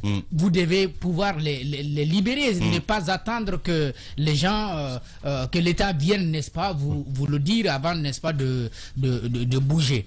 Vous voyez la route, je crois c'est la transversale 300, la transversale 4, c'est de Sangoya à Anko 5. Lorsque vous êtes au marché, l'État a quand même investi, on a construit des murets pour obliger, n'est-ce pas, tous les vendeurs à rester, n'est-ce pas, de l'autre côté. Sur un périmètre, mais ils sortent, ils occupent la route. Si vous arrivez sur les lieux, vous allez vous poser la question, mais qu'est-ce qui se passe? Il n'y a pas de bouchon au carrefour d'Anko 5, il n'y a rien. Mais pour dépasser, n'est-ce pas, le marché, c'est totalement difficile. C'est vrai que l'État doit pouvoir sévir, mais on ne doit pas attendre la force à tout moment. On doit se dire que ça, c'est pas normal. C'est le civisme. Voilà, c'est le civisme. On doit pouvoir se dire ça. Ça, c'est pas normal. Moi, j'encourage les opérations qui ont démarré. Je crois qu'il n'y aura pas d'excès, qu'on ne va pas toucher, comme ce fut le cas d'Ibrahima Kourouma, les bâtiments qui n'étaient pas concernés, qu'on va tout simplement demander à ceux qui sont sur les voies publiques de les libérer tout simplement pour que la circulation soit aérée. Voilà. Jacques Liwaleno, allez-y mon cher Diba. Je me souviens qu'un ministre avait dit à l'Assemblée il y a encore quelques mois qu'on ne savait pas qui a donné l'ordre à ce qu'on casse. Et lorsque cela a été dit, c'était Kassouri. Oui, Kassouri. Donc lorsqu'il a dit, moi ce jour j'étais à l'Assemblée, j'étais effectivement dans la salle, tout le monde quand même était ébahi. Maintenant, vous cassez, vous ne faites rien. Sachant, connaissant les Guinéens, si vous cassez, vous ne faites rien, On l'avait dit dans ce studio, les gens, 2 mois après, ils reviendront. Et lorsque vous dites qu'on ne sait pas qui a cassé, donc implicitement, vous dites aux gens, revenez, l'État n'est pas responsable de ce qui est en train de se passer. Maintenant, ce qui se passe, le président de la transition, c'est un héritage illégitime. Il est obligé de faire avec et de continuer à maintenir oui, parce que illégitime, parce que si des personnes ont pu poser des actes, vous êtes le nouvel encore du pays. Maintenant, vous êtes obligé d'assumer et de continuer vraiment à pouvoir quand même maintenir. Oui, c'est ça, c'est ce que je dis. C'est logique. C'est ce que je dis. C'est un héritage légitime. Quand je dis légitime, au moment des faits, vous n'étiez pas là parce que en tant que président, tout ce qui se passe dans un pays à un instant T, il y a l'imputabilité et la responsabilité. Maintenant, si vous quittez, mais en quoi c'est illégitime? En quoi c'est légitime? Parce que au moment des faits, si ces personnes-là n'étaient pas là, ils n'étaient pas aux affaires. Maintenant que c'est fait, vous êtes appelé, c'est l'illégitimité là que vous êtes appelé à l'assumer. Vous êtes appelé à l'assumer. Ce sont mes propos, Daouda. Voilà. Donc voilà. Donc vous êtes obligé à l'assumer et à partir. Maintenant que c'est fait, je pense qu'il faut faire avec. Les personnes qui occupent les emprises, il faut les libérer. Ça, on n'est pas obligé de faire une communication. C'est du civisme. Maintenant qu'il y a un autre débat qui peut être structurel, c'est la position géographique des marchés. Parce que si on amène les marchés au bord des routes, ça veut dire dans un pays où on n'accepte pas du tout de libérer les emprises, il faut commencer à penser à délocaliser les marchés.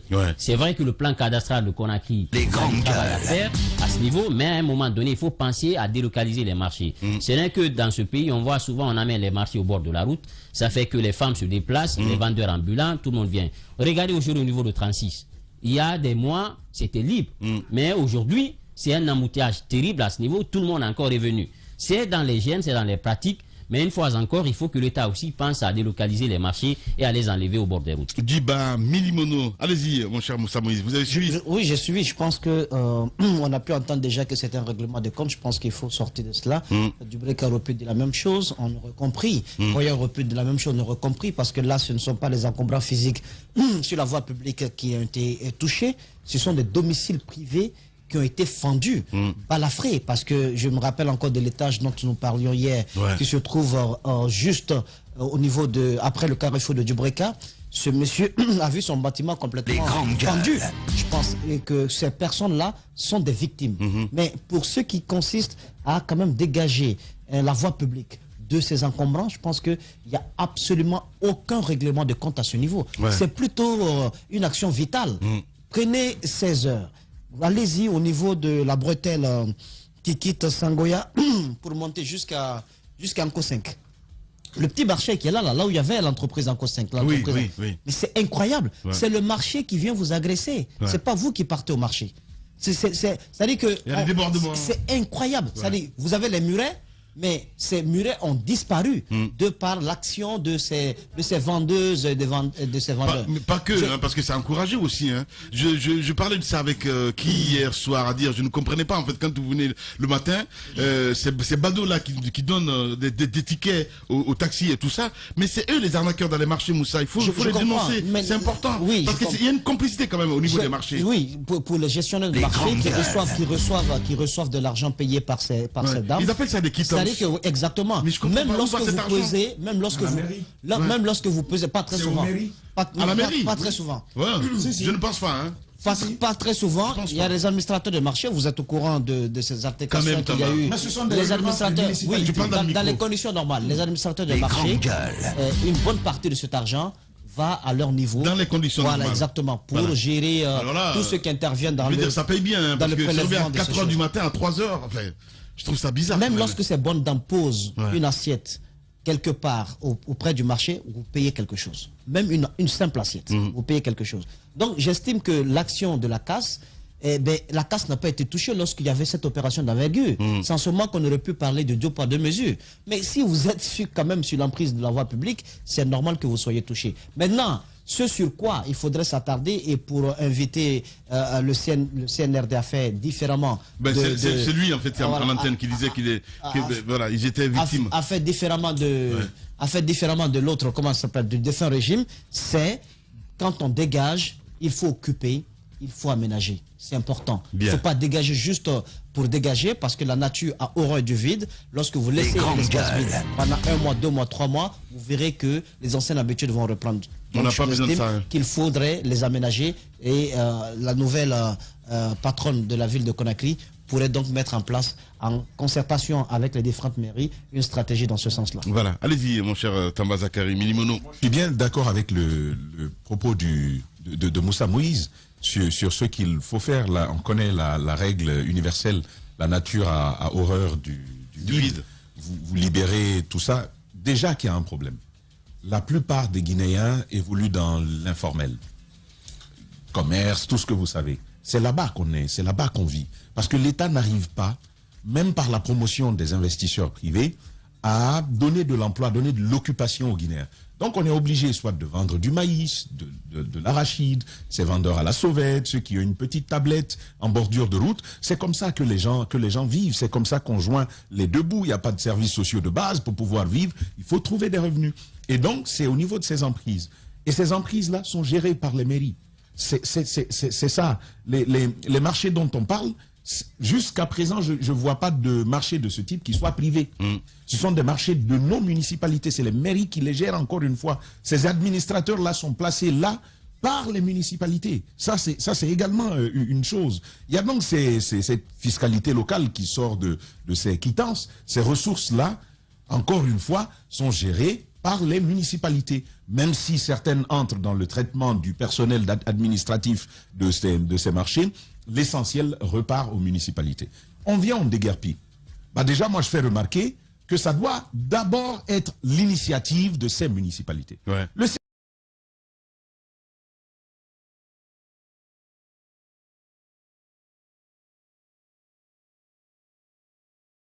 C'est ce que je disais à Gekedou quand je donnais une formation en plaidoyer et mobilisation des ressources aux acteurs de la municipalité là-bas. Je disais, mais est-ce que les maires ont conscience de leur pouvoir? Ça c'est une chose, quoi. Au-delà du facteur politique qui s'invite dans la gestion de la municipalité, on vous dit...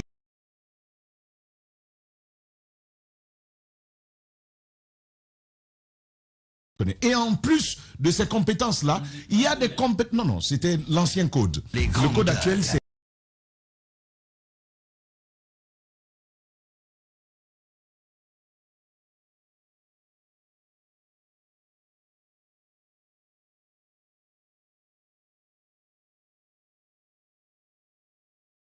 Et vous êtes là. Vous êtes élus. Nos maires ignorent qu'ils sont élus. Et qu'ils bénéficient d'un principe tellement utile dans la gestion des municipalités, le principe de la libre administration. Personne ne s'impose à vous sur les questions qui sont les vôtres. Vous êtes proche des populations. Prenez l'initiative de débarrasser. On ne vous demande pas de construire des immeubles et des buildings, mais il y a des gens qui sont capables, par un processus de collaboration privée et publique, d'aménager ces bordures de route. Il y a cette possibilité. À mon avis, encore une fois, il faut faire ce travail-là à ce niveau. Même si le CNRD se lève, l'État guinéen se lève, il fait ce qu'il veut, ça ne marchera pas. Premièrement, parce qu'au niveau urbanistique, à l'échelle des collectivités, il n'y a pas de prévision qui permette aux gens de dire, bon, vous, voici un espace qui vous est dédié pour vos activités. Il n'y a pas cela, il n'y a pas une telle organisation. Mais de l'autre côté, les municipalités elles-mêmes n'envisagent rien. Tout ce qu'elles ciblent, c'est les revenus des marchés, là. Comment je vais mettre carburant dans ma voiture? On n'a même pas regardé notre mairie où elle est. Regardez notre mairie où elle est. Matuto. Mais le minimum, ce serait par exemple de commencer déjà à ça. Qu'on dise, on a un hôtel de ville qui, Conakry, la région est là, mais au niveau de la mairie de Matoto, on dit le siège de la municipalité, construisons-en un avec des locaux pour monsieur le maire. N'importe quel maire élu, on lui dirait c'est là-bas que tu habiterais. C'est là-bas ton lieu. Et ce serait un bel espace où il y a les services, mais où il y a l'habitation de monsieur le maire aussi. C'est un début d'action qui n'est pas compliqué à réaliser. C'est pas compliqué du tout à réaliser. Malheureusement, encore une fois, il faut que nos maires et leurs conseillers prennent leurs responsabilités parce qu'ils ont un véritable pouvoir de développement, le pouvoir le plus important d'ailleurs, parce que c'est lui qui touche directement les communautés au plus bas niveau. Bien. Tamba, Zachary, Milimono. Allez-y, Mafoudia Bangoura. La première des choses, je pense déjà qu'il devrait y avoir un plan. C'est vrai qu'il y a eu ce communiqué que globalement on se dirait que tout le monde doit se préparer. Mais moi j'inviterais à faire un plan qui dirait dans quelle localité on doit être. Je sais pas, ça peut être parce que les maires et les élus sont invités à informer. Donc pour ne pas que un peu partout, même si on a informé, certains se sentent piégés, par exemple. Car il faut vraiment éviter les erreurs du passé. Il y a des boutiques qui ont été démolies avec leur contenu. Moi, je pense que c'est quelque chose qu'il faut absolument éviter. Même quand vous êtes, par exemple, sur le terrain, essayez de voir s'il y a des gens qui ont leurs marchandises dedans, dans quelle mesure enlever tout ça, mais ne pas accepter que les Guinéens pleurent parce que déjà, non, je comprends. Les gens refusent de libérer. La résistance. C'est pourquoi je me dis qu'on pourrait par exemple avoir un certain planning. Par exemple, on sait que de telle date à telle date, on sera dans Matoto et quelles seront les zones qui seront directement concernées. Et là, le maire et tous ceux qui sont à l'intérieur comme autorité auront la latitude d'informer, de préparer. Ce jour-là, s'il y a résistance, et même là, même quand il y a résistance, moi je pense qu'il est juste d'aider à sortir d'abord les affaires, les marchandises, que de gâter tout ceci. En même temps, l'autre proposition que je veux faire, je pense qu'il est possible, on peut identifier des espaces. Quand, par exemple, on prend 36, tu en parlais tout à l'heure, de ce côté, c'est totalement impossible. Mais on peut identifier un espace où on prendrait tout ce lot, toutes ces personnes qui sont là-bas, pour les mettre, ça permettrait de désengorger. À Matoto, quand on va commencer, à Madina, quand on va commencer le déguerpissement, je regardais la fois passée les femmes qui sont le long des passerelles, ce qui n'est pas normal. Mais quand on viendra, par exemple, les enlever, on dira non, c'est ici que nous nourrissons nos familles, on ne peut pas se lever. Moi, je pense qu'on peut anticiper, on peut être dans l'anticipation et avoir aussi un regard très social. C'est vrai que ça paraît compliqué, mais c'est ce qu'on demande à Doumbouya parce que les années passées, le Guinée a eu tu veux une chose de son contraire, c'est dramatique. Non, pas du tout. Non, écoutez-moi. Sur cette question, en fait, Madina, la question est très complexe. Le pays est tellement gâté que quand on se dit d'être d'une certaine façon, on risque de faire pleurer des cœurs. C'est pourquoi je demande... Ces cœurs savaient que là où ils s'installaient, c'était illégal. Comment voulez-vous que les gens viennent acheter? Soit on veut aider ou on veut être dur. C'est pas dans cette logique. Non, là, ça patauge là.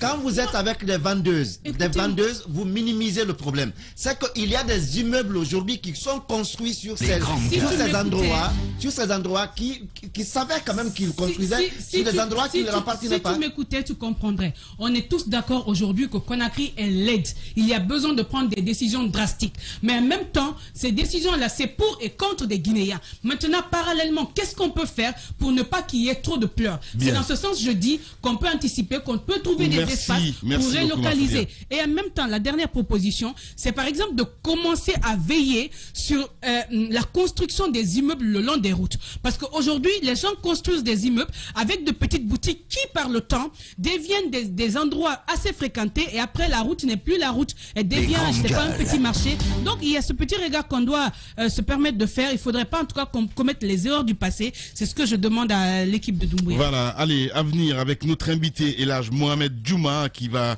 nous rejoindre dans ce studio d'une minute à l'autre. Bonjour Bantako. Oui, Lamine, je ne sais pas à combien de reprises on a parlé de ce sujet ici, c'est-à-dire les emprises sur le long des routes et autres, mais ça relance le débat sur la question de l'habitat, sur la question des travaux publics, sur la question de la corruption dans ce pays, parce que vous savez déjà que les routes, par exemple, que nous avons, on n'en a pratiquement pas, et celles qu'on a pratiquement ne parlent pas. Nous avons des routes muettes. Et l'habitat aussi, parce qu'on parle de marché, on parle donc de ces carrefours où vous avez des ronds-points, effectivement. Mais c'est un travail en amont qui doit être fait, parce que dans tout ça là, on peut inclure la sensibilisation de tout un chacun. Alors, je pense que la nouvelle équipe qui viendra pour essayer de régulariser les choses aura du pain sur la planche, mais il faut se focaliser. Qu'est-ce que l'habitat, par exemple, devrait faire pour essayer de lotir ces endroits, essayer de dans l'urbanisation, essayer de repousser un petit peu, parce que c'est des choses qui ne doivent pas être sur les emprises. C'est-à-dire, on ne doit pas accepter qu'on ait un marché le long de la route, parce que vous serez toujours dans l'éternel recommencement. Parce que si des marchés sont tout près donc des grandes routes, vous verrez aussi, vous pourrez faire quoi que ce soit, les gens vont toujours résister et vont venir. Donc moi je pense que aujourd'hui le débat est relancé, mais si on pense, il y a des spécialistes qui vont faire des études, comment est-ce qu'il faut se débarrasser de ça. Mais vous savez déjà, les routes aussi sont très mal construites, sont très mal faites, et puis cela aussi encourage donc les gens à venir, voilà, donc parce que vous savez la situation de la population, la pauvreté qui gangrène, et puis chacun se cherche, et vous parlerez de, je ne sais pas comment, mais les gens vont toujours continuer à pleurer. Mais tout ça là, si la corruption, on essaye d'essayer d'endiguer un petit peu, parce que ces collectivités, ce sont des gens qui viennent prendre de l'argent des pauvres citoyens et effectivement mettre dans leur poche, parce que on utilise le cash, et vous savez, ça dépend de la tête donc voilà, du citoyen en face. Évidemment. Et donc les prix varient dans ce sens. Moi je pense que beaucoup de choses reste à faire, mais il faudrait d'abord penser à des spécialistes qui vont venir essayer de trouver qu'est-ce qu'on pourrait faire pour au moins réduire ces situations-là. Et dans ce cadre-là, quand une étude est faite, du côté de l'urbanisation, du côté de l'habitat, du côté des travaux publics, moi je pense que des solutions vont sortir à ce niveau. Ibrahima Bantankouba, les GG continuent sur Espace. Radio. Les GG, les grandes gueules, Radio Espace Guinée. Notre démocratie, la démocratie guinéenne, qualifie de basse intensité le fait que ces hommes, quand ils sont dans l'opposition, font d'abord semblant d'en avoir pris conscience, puis font l'inverse de ce qu'ils avaient promis une fois arrivés au pouvoir. Restons vigilants, car le pouvoir, c'est vous, le peuple. Les journalistes accoucheurs de vérités diverses, pertinents et rusés, sans langue de bois.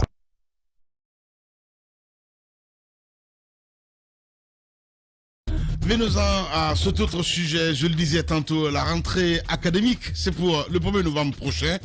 Eh bien, dans toutes les institutions d'enseignement supérieur du pays, on essaie de comprendre ce matin, mesdames et messieurs, les préparatifs sont en cours et les nouveaux bacheliers donc doivent d'abord s'inscrire sur la plateforme Gupol en vue de leur orientation dans les différentes filières. Ces opérations donc ont déjà démarré et comme les 3 dernières années, aucune université privée ne figure sur la liste d'établissements des programmes de formation donc proposés aux futurs étudiants. C'est ainsi qu'on a décidé, vous le savez très bien, le régime d'Alpha Condé en 2018. Nous sommes en période de transition, vous le savez. Les fondateurs donc d'universités privées veulent convaincre de la nécessité de leur affecter donc des apprenants. Ils mettent en avant le manque de place dans les établissements publics. Ce matin, nous en parlons évidemment avec monsieur Elhaj Mohamed Djouma. Il est donc président de la Chambre représentative, mon cher Tamba, de l'enseignement supérieur privé. Pour l'enseignement supérieur privé, bonjour Elhaj. Bonjour, monsieur Tamba. Bienvenue dans les grandes gueules. La rentrée pour le supérieur, c'est le 1er novembre. Les orientations ont déjà démarrer. Avant de parler justement de cette plateforme-là, j'ai envie de dire comment vous, au niveau de votre plateforme, les institutions qui en font partie se portent-elles depuis la mesure qui a consisté à arrêter les orientations, c'était sous le ministre Ayero Baldé, les orientations vers les universités privées d'étudiants par l'État. Merci beaucoup, monsieur Tamba. Merci à l'équipe des Grandes Gueules.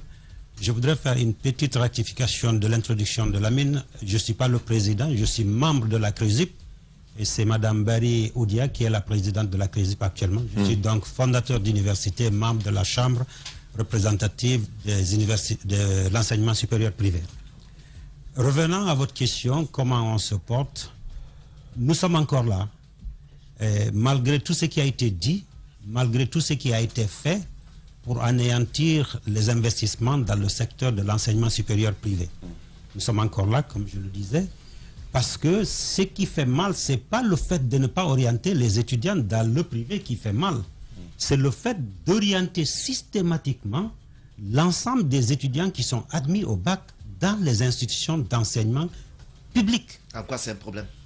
En quoi c'est un problème? Dès lors que vous prenez tout le vivier, tous les étudiants admis, vous les repartissez dans les différentes universités publiques, vous ne laissez aucune possibilité aux universités privées. Vous êtes une privées. initiative privée, s'il y a un étudiant bachelier... L'État a bien l'obligation de le faire, non? S'il y a un bachelier qui veut aller dans une université privée, c'est son droit, c'est libre à lui. Revenons un peu en arrière, monsieur. Oui. 80% des inscriptions dans le primaire, en première année, 80% des effectifs inscrits en première année, moi je fais l'enseignement général aussi, sont inscrits dans les écoles privées. Aujourd'hui, quand vous arrivez au niveau de la 6e année, de l'examen d'entrée au collège, plus de 50%, près de 50% des effectifs sur l'ensemble du territoire national viennent du privé. Comment pouvez-vous envisager de chevrer, disons, l'enseignement privé, public, au niveau universitaire? La question de Daouda, c'est celle-ci. Au primaire, l'État ne refuse pas de recevoir les écoliers. C'est des décisions. Ça, c'est un autre sujet. Absolument. C'est un autre sujet, on va y arriver. Oui. Mais c'est le choix des familles de dire nous voulons une éducation de qualité pour nos enfants, nous préférons payer. Donc on les envoie au privé. C'est pareil au secondaire, c'est donc pareil au supérieur. L'État ne dit pas n'allez pas. Oui. L'État assume ses responsabilités de les orienter, libre aux étudiants d'aller où ils veulent finalement. Est-ce que, M. Tamba, vous vous imaginez l'effet? L'année passée, il y a eu 39 000 admis au bac qui ont été repartis sur l'ensemble des institutions d'enseignement supérieur privées. Symphonia, à lui seul, a reçu près de 9 000 étudiants. Gamal Abdel Nasser a reçu 5 000, à peu près 800 étudiants. Au niveau des ENI, sur l'ensemble du territoire national, près de 3 000 étudiants ont été ventilés dans ces ENI-là. Donc, encore une fois, c'est l'adéquation entre la formation et l'orientation qui pose problème. Nous n'avons pas des conseils à l'orientation au niveau de nos systèmes éducatifs qui posent énormément de problèmes. Un enfant qui va jusqu'à faire le baccalauréat, pour lui, il a fait le baccalauréat pour aller vers une formation supérieure scientifique. Alors, parlons du droit de l'État guinéen. Le droit, si on sent qu'on a les capacités de garder l'ensemble des étudiants au niveau du public, qu'est-ce que vous en faites? Madame, je suis au regret de vous dire, malgré toute la campagne de désinformation, de stigmatisation qui a été faite aux universités privées, le procès qui a été fait, malgré le refus systématique d'orienter les étudiants dans le public, aucune infrastructure publique n'a vu le jour, aucune amélioration de la qualité. Non. La question c'est d'abord le droit. Est-ce que vous reconnaissez que l'État a le droit et l'État a même l'obligation d'orienter les étudiants dans le public? C'est de sa responsabilité. Pas tous les étudiants. Dans le monde entier, il y a ce qu'on appelle... Vous refusez cela à l'État? Je ne refuse pas. Dans quel pays vous avez connaissance de l'obligation de l'État de partager les étudiants avec le privé? Est-ce que vous avez suivi le communiqué du vendredi qui a indiqué que pour l'accès à certaines filières d'information, il y a une moyenne qui est exigée. Dans le monde entier, l'accès, il y a la capacité qu'on appelle la capacité d'accueil. Une capacité d'accueil est déterminée par rapport non seulement à la capacité d'accueillir les enfants, mais aussi la pertinence des programmes. Vous ne pouvez pas former de 2000 Dans les universités privées, vous recevez tout le monde. On ne reçoit pas tout le monde. Non, si on connaît comment ça fonctionne, il y a des gens... Je suis désolé. Non, mais monsieur, je vais vous dire, pour la vôtre, je ne sais pas ce qu'il en est. Pour la vôtre, je ne sais pas ce qu'il en est. Mais il y a des gens qui n'ont jamais eu le bac et qui se sont retrouvés à l'université en Guinée. Et c'est dans le privé. La seule condition, c'est qu'ils payent.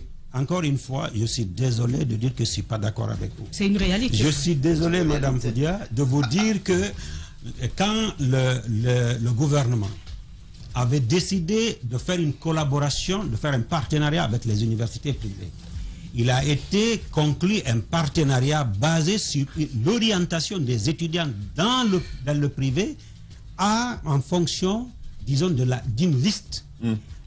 Deuxièmement, il y a eu ce qu'on a... Un partenariat, si vous permettez, un partenariat implique des responsabilités de part et d'autre, des engagements de part et d'autre. On a vu les dérives qui en sont sorties.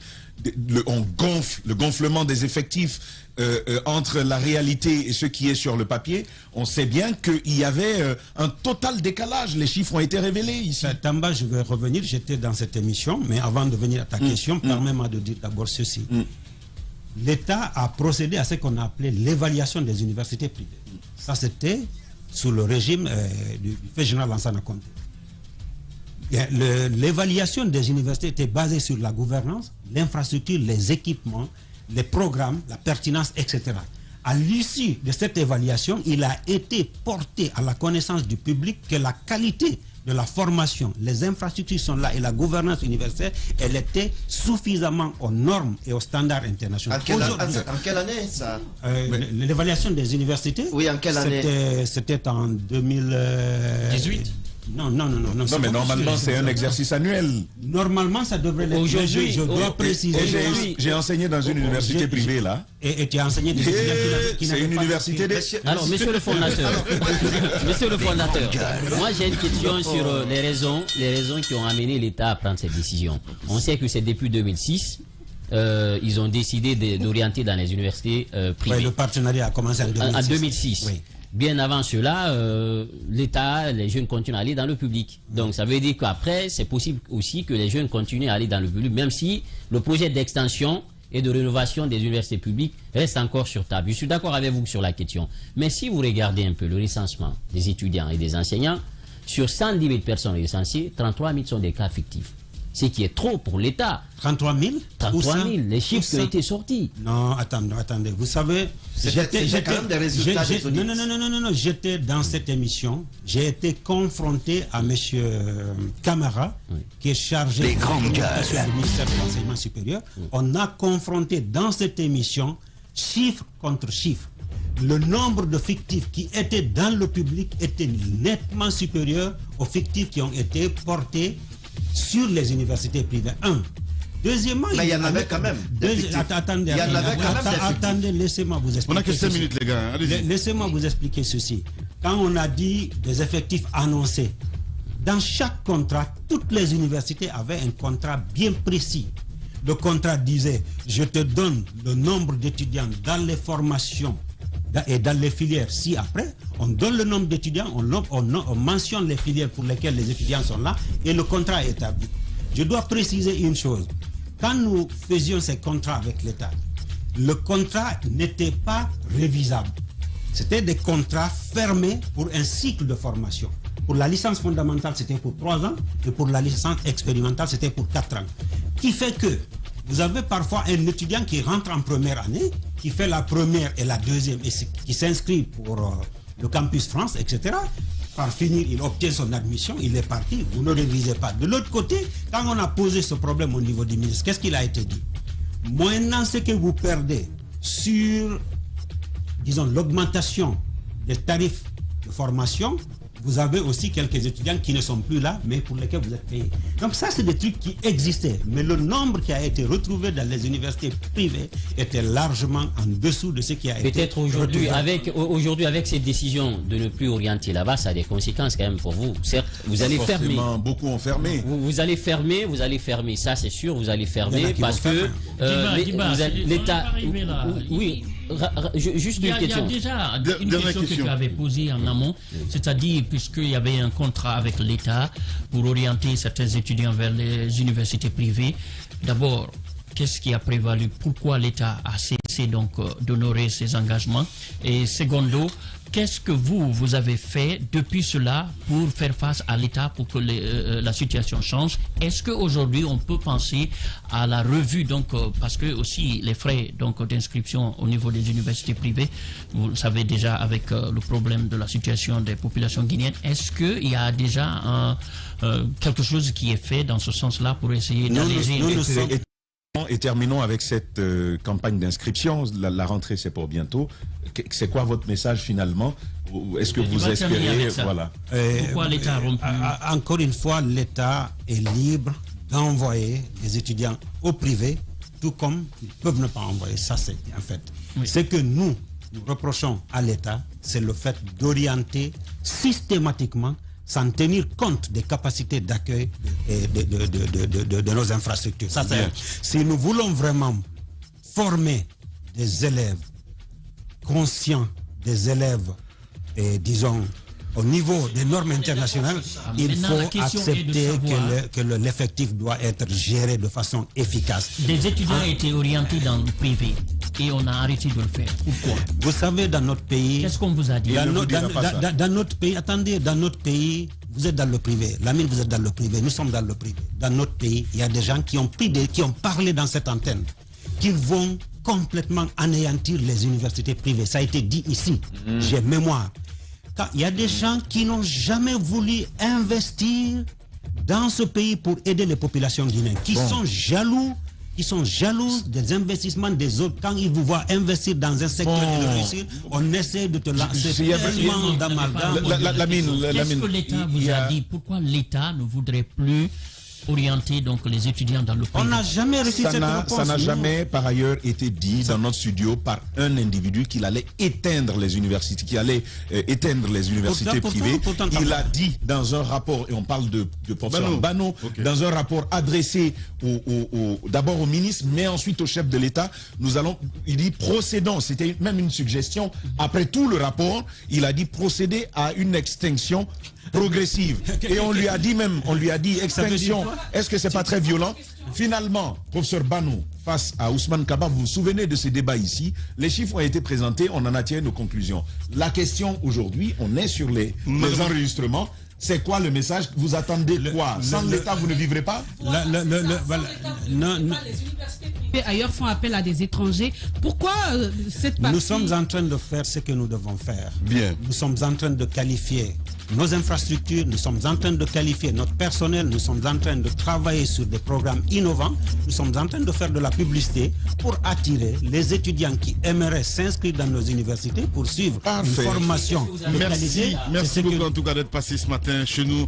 Monsieur Djouma, évidemment, était notre invité ce matin. Merci à Mohamed Diaby, à Amadou Sow ici à la radio, à tous nos techniciens en régie, à la télévision, Kabine Kondé, Mamoudou Kondé, Mafata Sano, toute l'équipe. Demain, Zachary Tamba Milimono, vous le retrouvez évidemment ici, dans cette émission. Et bien sinon, on se donne rendez-vous lundi, si tout va bien. Prenez soin de vous. Au revoir.